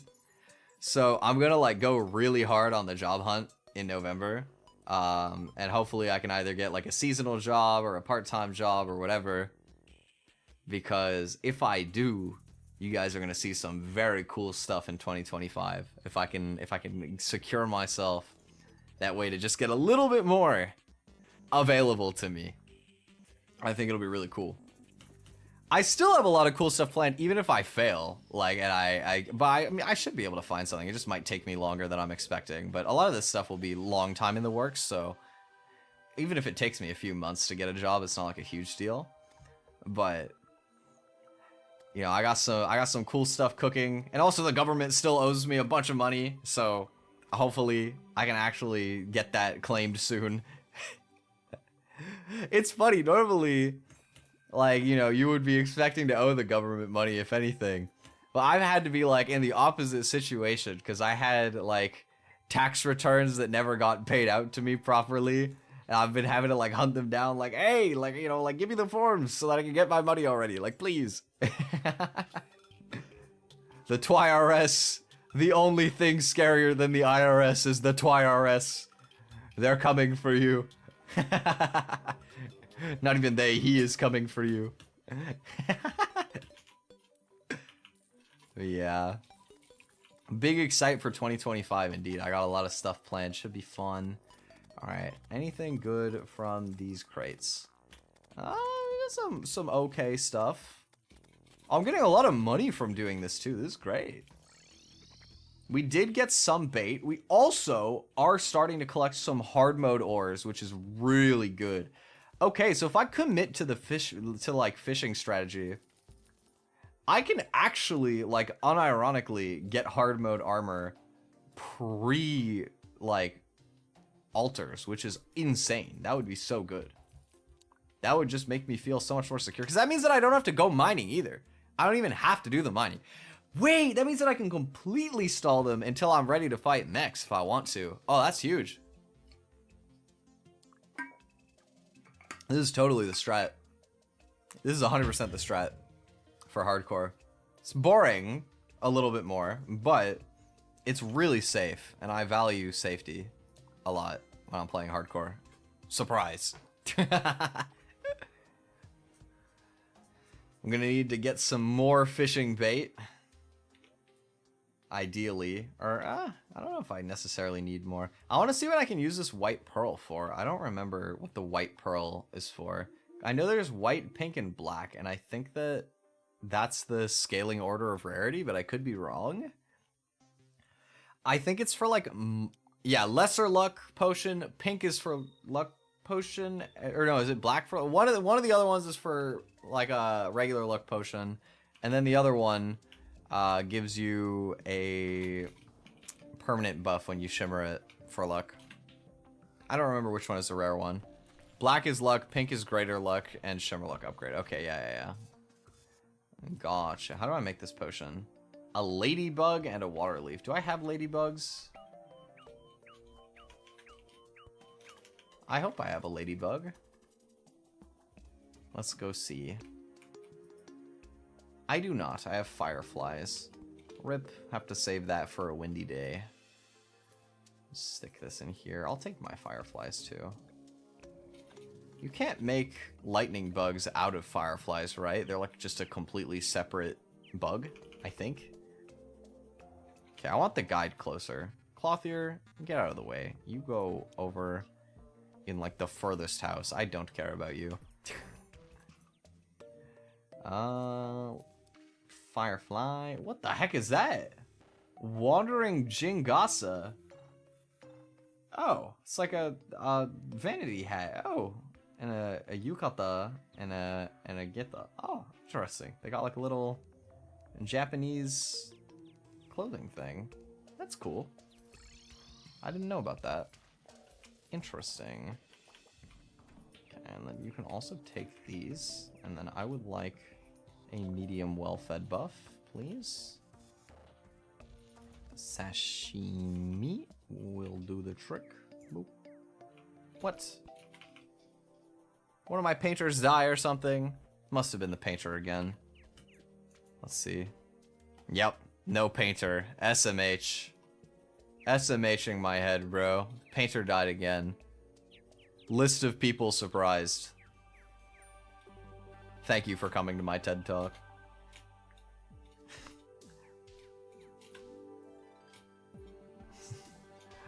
That just reminds me of like a really stupid meme image I had from my old friend group. My friend took a picture of him like just looking absolutely baffled at like an empty binder, and it was we just edited the text on the front of the binder to say list of people who asked, and it was just completely empty. Ah, that was a funny one. Wait, yeah, get my well fed.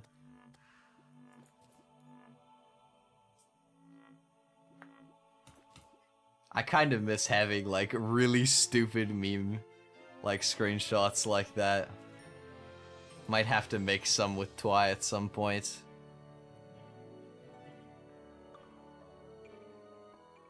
But that's like such a niche inside joke. That one is like too niche. having like the fucking list of people who asked book. It's also just toxic. Like the only usage case for that meme is low-key super toxic.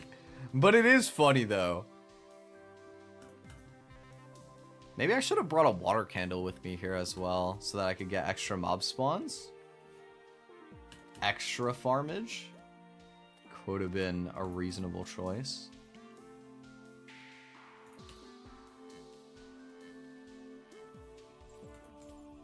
It's kind of a shame I never got the fiberglass fishing pole in this playthrough, because that would have been nice to have too. VRC community event. For one thing, I don't know how entertaining it would be from my end, because I don't even actually have VR. Like, I just have, like, I would just normally, like, boot the game, like, the usual way, but I don't own VR equipment, so I feel like it wouldn't be as cool. I have a certain, like, social anxiety with having people that I don't, like, explicitly trust being able to, like, speak on my streams. Like, people in chat will be people in chat sometimes. You ban them, you move on. But there's, like, a little bit more tangibility to when somebody, like, comes on the mic and says some absolutely unhinged shit, and that just scares me. I just don't know that much about VR chat, to be honest. Like, I really haven't played it much, so I would need to understand, like, moderating tools for it better if I were to try and do something like that. Maybe someday. Like, I definitely could see it happening at some point. Because I would like at some point to get a 3D model too. I think it would be really cool to be able to have 3D Twi and, like, get all the VR stuff and all of that. I think it'd be really cool. But one of the other reasons I really want VR is I want to be able to play Beat Saber. I feel like Beat Saber would be such a fun game for me. I'm not gonna lie. That could unironically be the start of my workout arc, playing Beat Saber. I could totally see that. It's like the most me way to possibly get into working out. But, you know, getting all the equipment and stuff can cost a lot. And then the model can also cost a lot. And I got some other things that I kind of have as, like, higher priority for myself right now, I guess. But in the, like, not super distant future, I would definitely be considering investing in some VR stuff. Got it on standalone quest and played it like twice. That's fair. I'm, like, such a rhythm game junkie that I could totally see myself getting really hooked on Beat Saber. But Beat Saber is also, like, super crazy. I feel like it's one of the least, like, intuitive looking games to read. Like, the reaction time you need to see, like, which direction you have to slice the blocks, like, trips me out. But I assume, like any other rhythm game, you just kind of build up to it. You know, you start really slow and then you like crank it up as you go, and I feel like I'll get through that at my own pace, sort of, whenever I get the opportunity to start it. You know, it's another rhythm game that I've been seeing, like, all over my feed recently. Project Sekai. I keep seeing something happened with, what's the girl's name from Night Court at 25? I can't remember her name. But I liked the character a lot, and I liked the story a lot too. I haven't played Project Sekai in months, but I liked their story a lot, and I've been seeing there's some, like, crazy event going on that seems like low-key psychological horror, kind of, which is not what I would ever expect for Project Sekai. But I think I might actually check it out after stream today. I'm really curious, because it seemed interesting.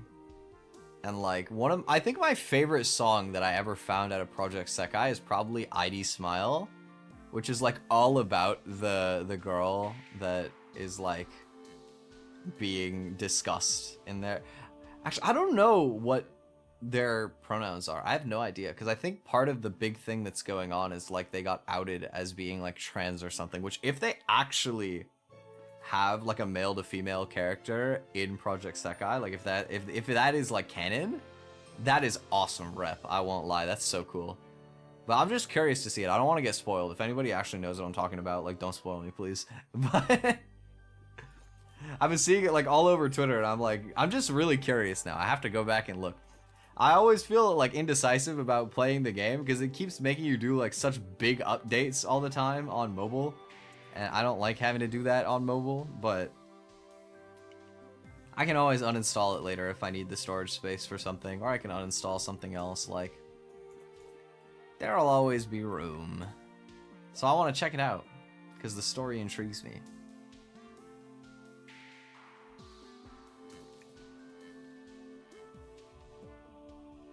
It's kind of funny. I got into Project Sekai originally because I was like, "Oh my God, Hatsune Miku rhythm game! I need to play this." Like that was like my whole internal mindset.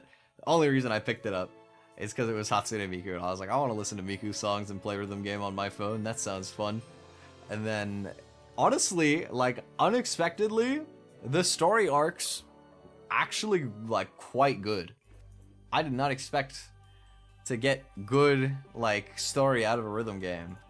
The file size, that's exactly what I was just talking about. The file sizes on Project Sekai are insane. Like, they are just like, how about I just eat all of your phone's storage space real quick?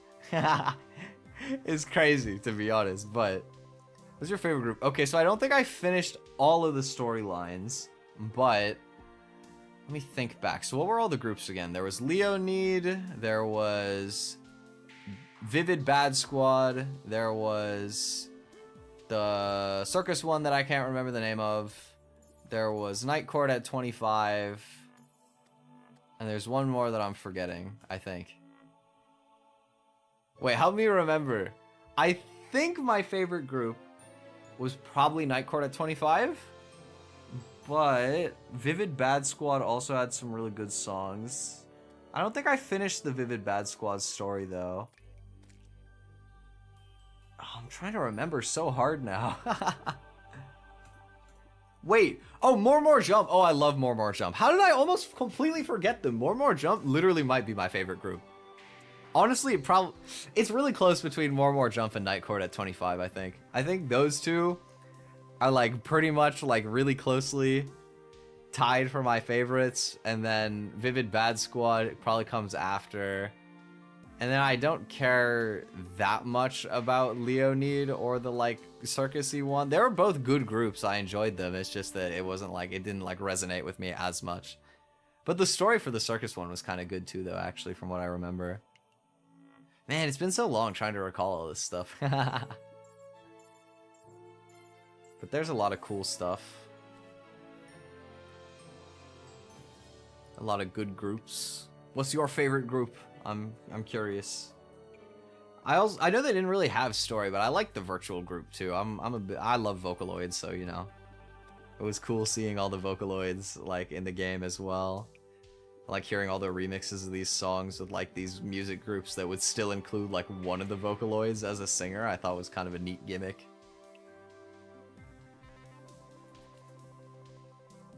We're the opposite? That is totally fair. I think that... So what's your favorite then? I was kind of getting the vibe that you might like... What is that one called? I can't remember it. Like something Wonderland or something? Like I can't remember what the group from the circus is from. They got like the guy and the girl with the robot, and I can't remember the name for the life of me. I'm trying so hard. And it's just slipping my brain completely. Which is annoying, because I did like their group. Like, they had a good story. Forgetting to understand. I think they had, like, a really, like, wordy name. It was, like, really long. Or, like, big words, kinda. I can't remember. Oh, well. Maybe one day. I mean, maybe one day. I'm literally planning to go play it after stream. Maybe later today. Yeah. Wonder... You know what? That's the unofficial name. The Wonder Hoy is iconic. Oh, wait. This was dumb. I don't have inventory space. What can I throw out? What do I not need? Mana potion. This can go here and I'll sell it. This is garbage. Did I get everything? Yeah. Okay. Okay. Let's go back. Quick stack. quick snack. Cadillac. Random words that rhyme. I don't know what I'm saying. I got an anchor. Boom. Goodbye, anchor. It was nice having you. I have tin aura as well. I don't need tin. I have my tin.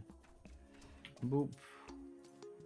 Okay, still not too much luck with the ores. We'll get another chest here, and we'll have like accessories too. And we'll put the hard mode accessories in this one. Wonderland Showtime! Yes! That is the name I was looking for. Thank you. Also, hi, Suren. Hope you're doing good. Welcome. Okay, I need more fishing bait. I'm out already, again. I wish there was like an easier way to farm worms.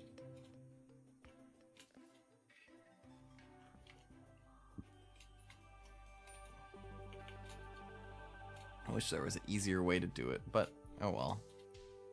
Oh wait, it's like about to be nighttime. I don't really want to be running across the world at night. That's very dangerous. So what is my best way to get fishing bait? Is there like a safer fishing bait I can go for? Sick to oh, I'm sorry to hear that. Want to stop before I go back to sleep? That's okay. Hope you feel better soon. Get lots of rest. Take it easy. Hope you feel better.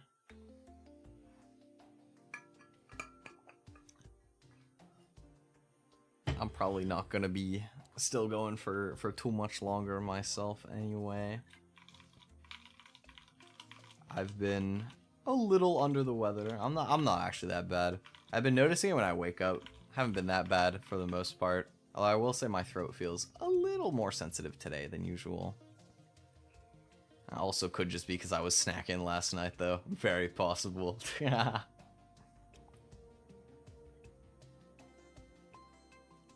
That's so many fallen stars. Look at all the stars. Oh my god. Wow. Wait, fireflies. That's bait. Yoink. Thank you. I'm just trying to think, like, is there an easier way for me to get fishing bait? Because I can't really think of one. We got more fireflies. These guys are okay. They're like decent bait. There's the jungle critters, but those are like really scary. Oh, but you know what though? I do have flower boots. Maybe I could do the flare gun cheat? Oh, I don't think I saved a flare gun though. There's no way that I kept a flare gun just for the off chance that I wanted to do the flower boot cheese. Dang it, man. Why did I not? Honestly, maybe they've even patched that by now. I would be kind of surprised they haven't patched that. Or would they though? I mean, it's not really that game breaking. They could leave it in. I don't know, man. I don't know. I'll check in my chests in a sec if I happen to still have the flare gun for some godforsaken reason. Let's see. Let me grab all of these stars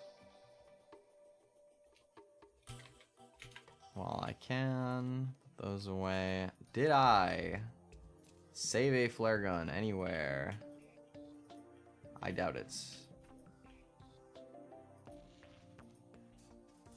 Does not look like it, no. I mean, to be fair, the flare gun is the most useless thing ever 99% of the time. But it could have been cool right there. Unfortunately, I did not bring it with me. Okay. I'm gonna Google this. What is the easiest way to get fishing bait Terraria?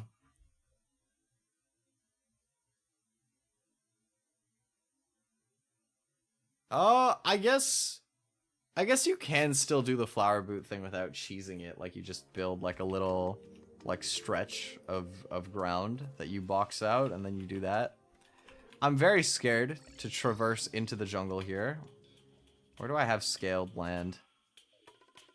I don't have a lot of scaled land in general, but I have a bit more to the further right. I need to be very on guard for any giant turtles or derplings even. There is a derpling, but he's not in my line of fire particularly. Okay, this area will do.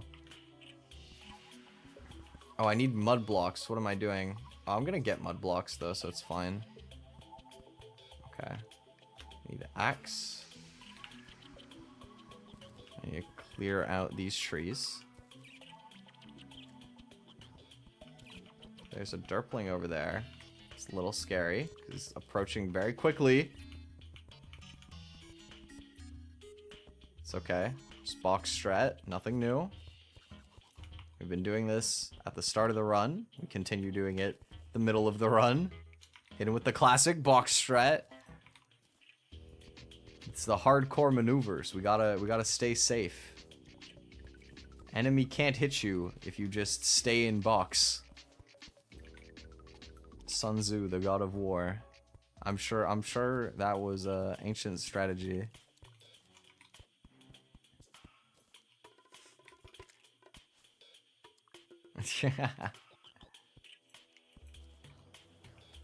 Man, I don't, just saying that as a joke just reminded me of like how I watched Kongming yesterday. Your boy Kongming is such a funny anime. You guys should watch it for sure. If you're ever bored, you got a few hours to kill.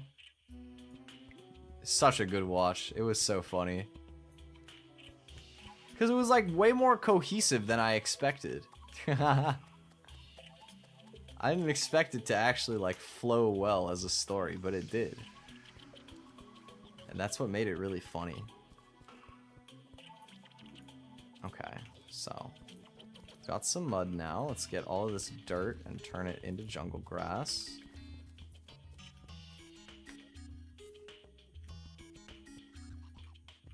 I think I can do that by using the Staff of Regrowth, right? No? I can't? Oh well. It's okay. I think flower boots might still work anyway.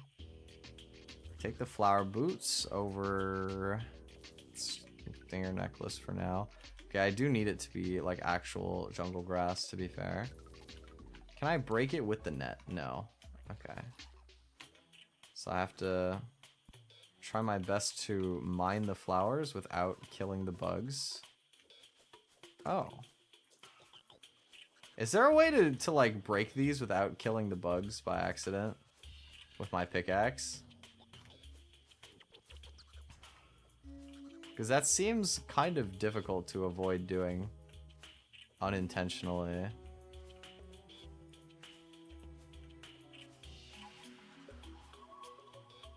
Like, that was the nice part of the flare gun strat, is it would just break them over and over, but it wouldn't do damage to it. Is there like a convenient way to like destroy the grass without...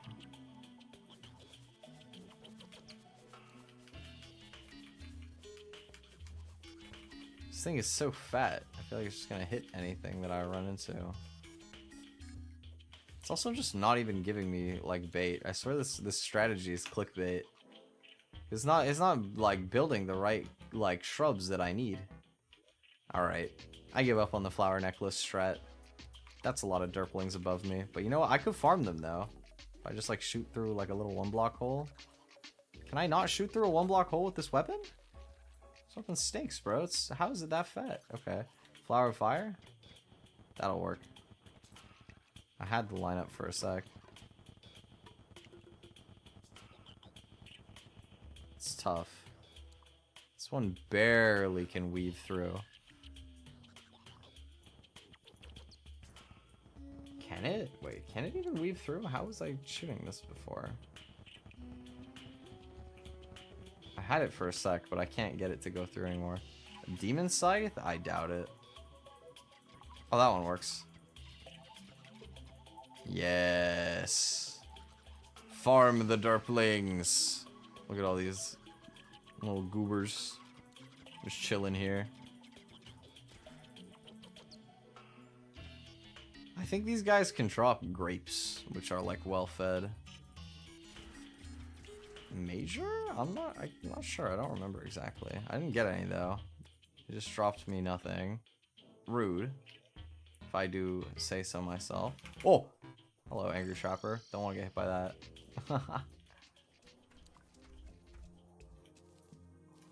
Okay, honestly, what I might do is I might handle the fishing stuff off stream just because it's going to be kind of grindy and slow and not that interesting to watch. And it's also going to be pretty low risk. I would be very surprised if I died while doing the fishing stuff. So I'll probably handle this stuff mostly off stream, and then next time we come back for the Terraria stream, we can actually be like doing hard mode progression stuff, like getting ready for bosses and stuff like that. I think it'll be more fun that way. But thank you guys for hanging with me. I still don't have a schedule for next week, but I will definitely be streaming on Wednesday as usual, 11, and then maybe Thursday and or Saturday. I haven't decided yet. We'll see.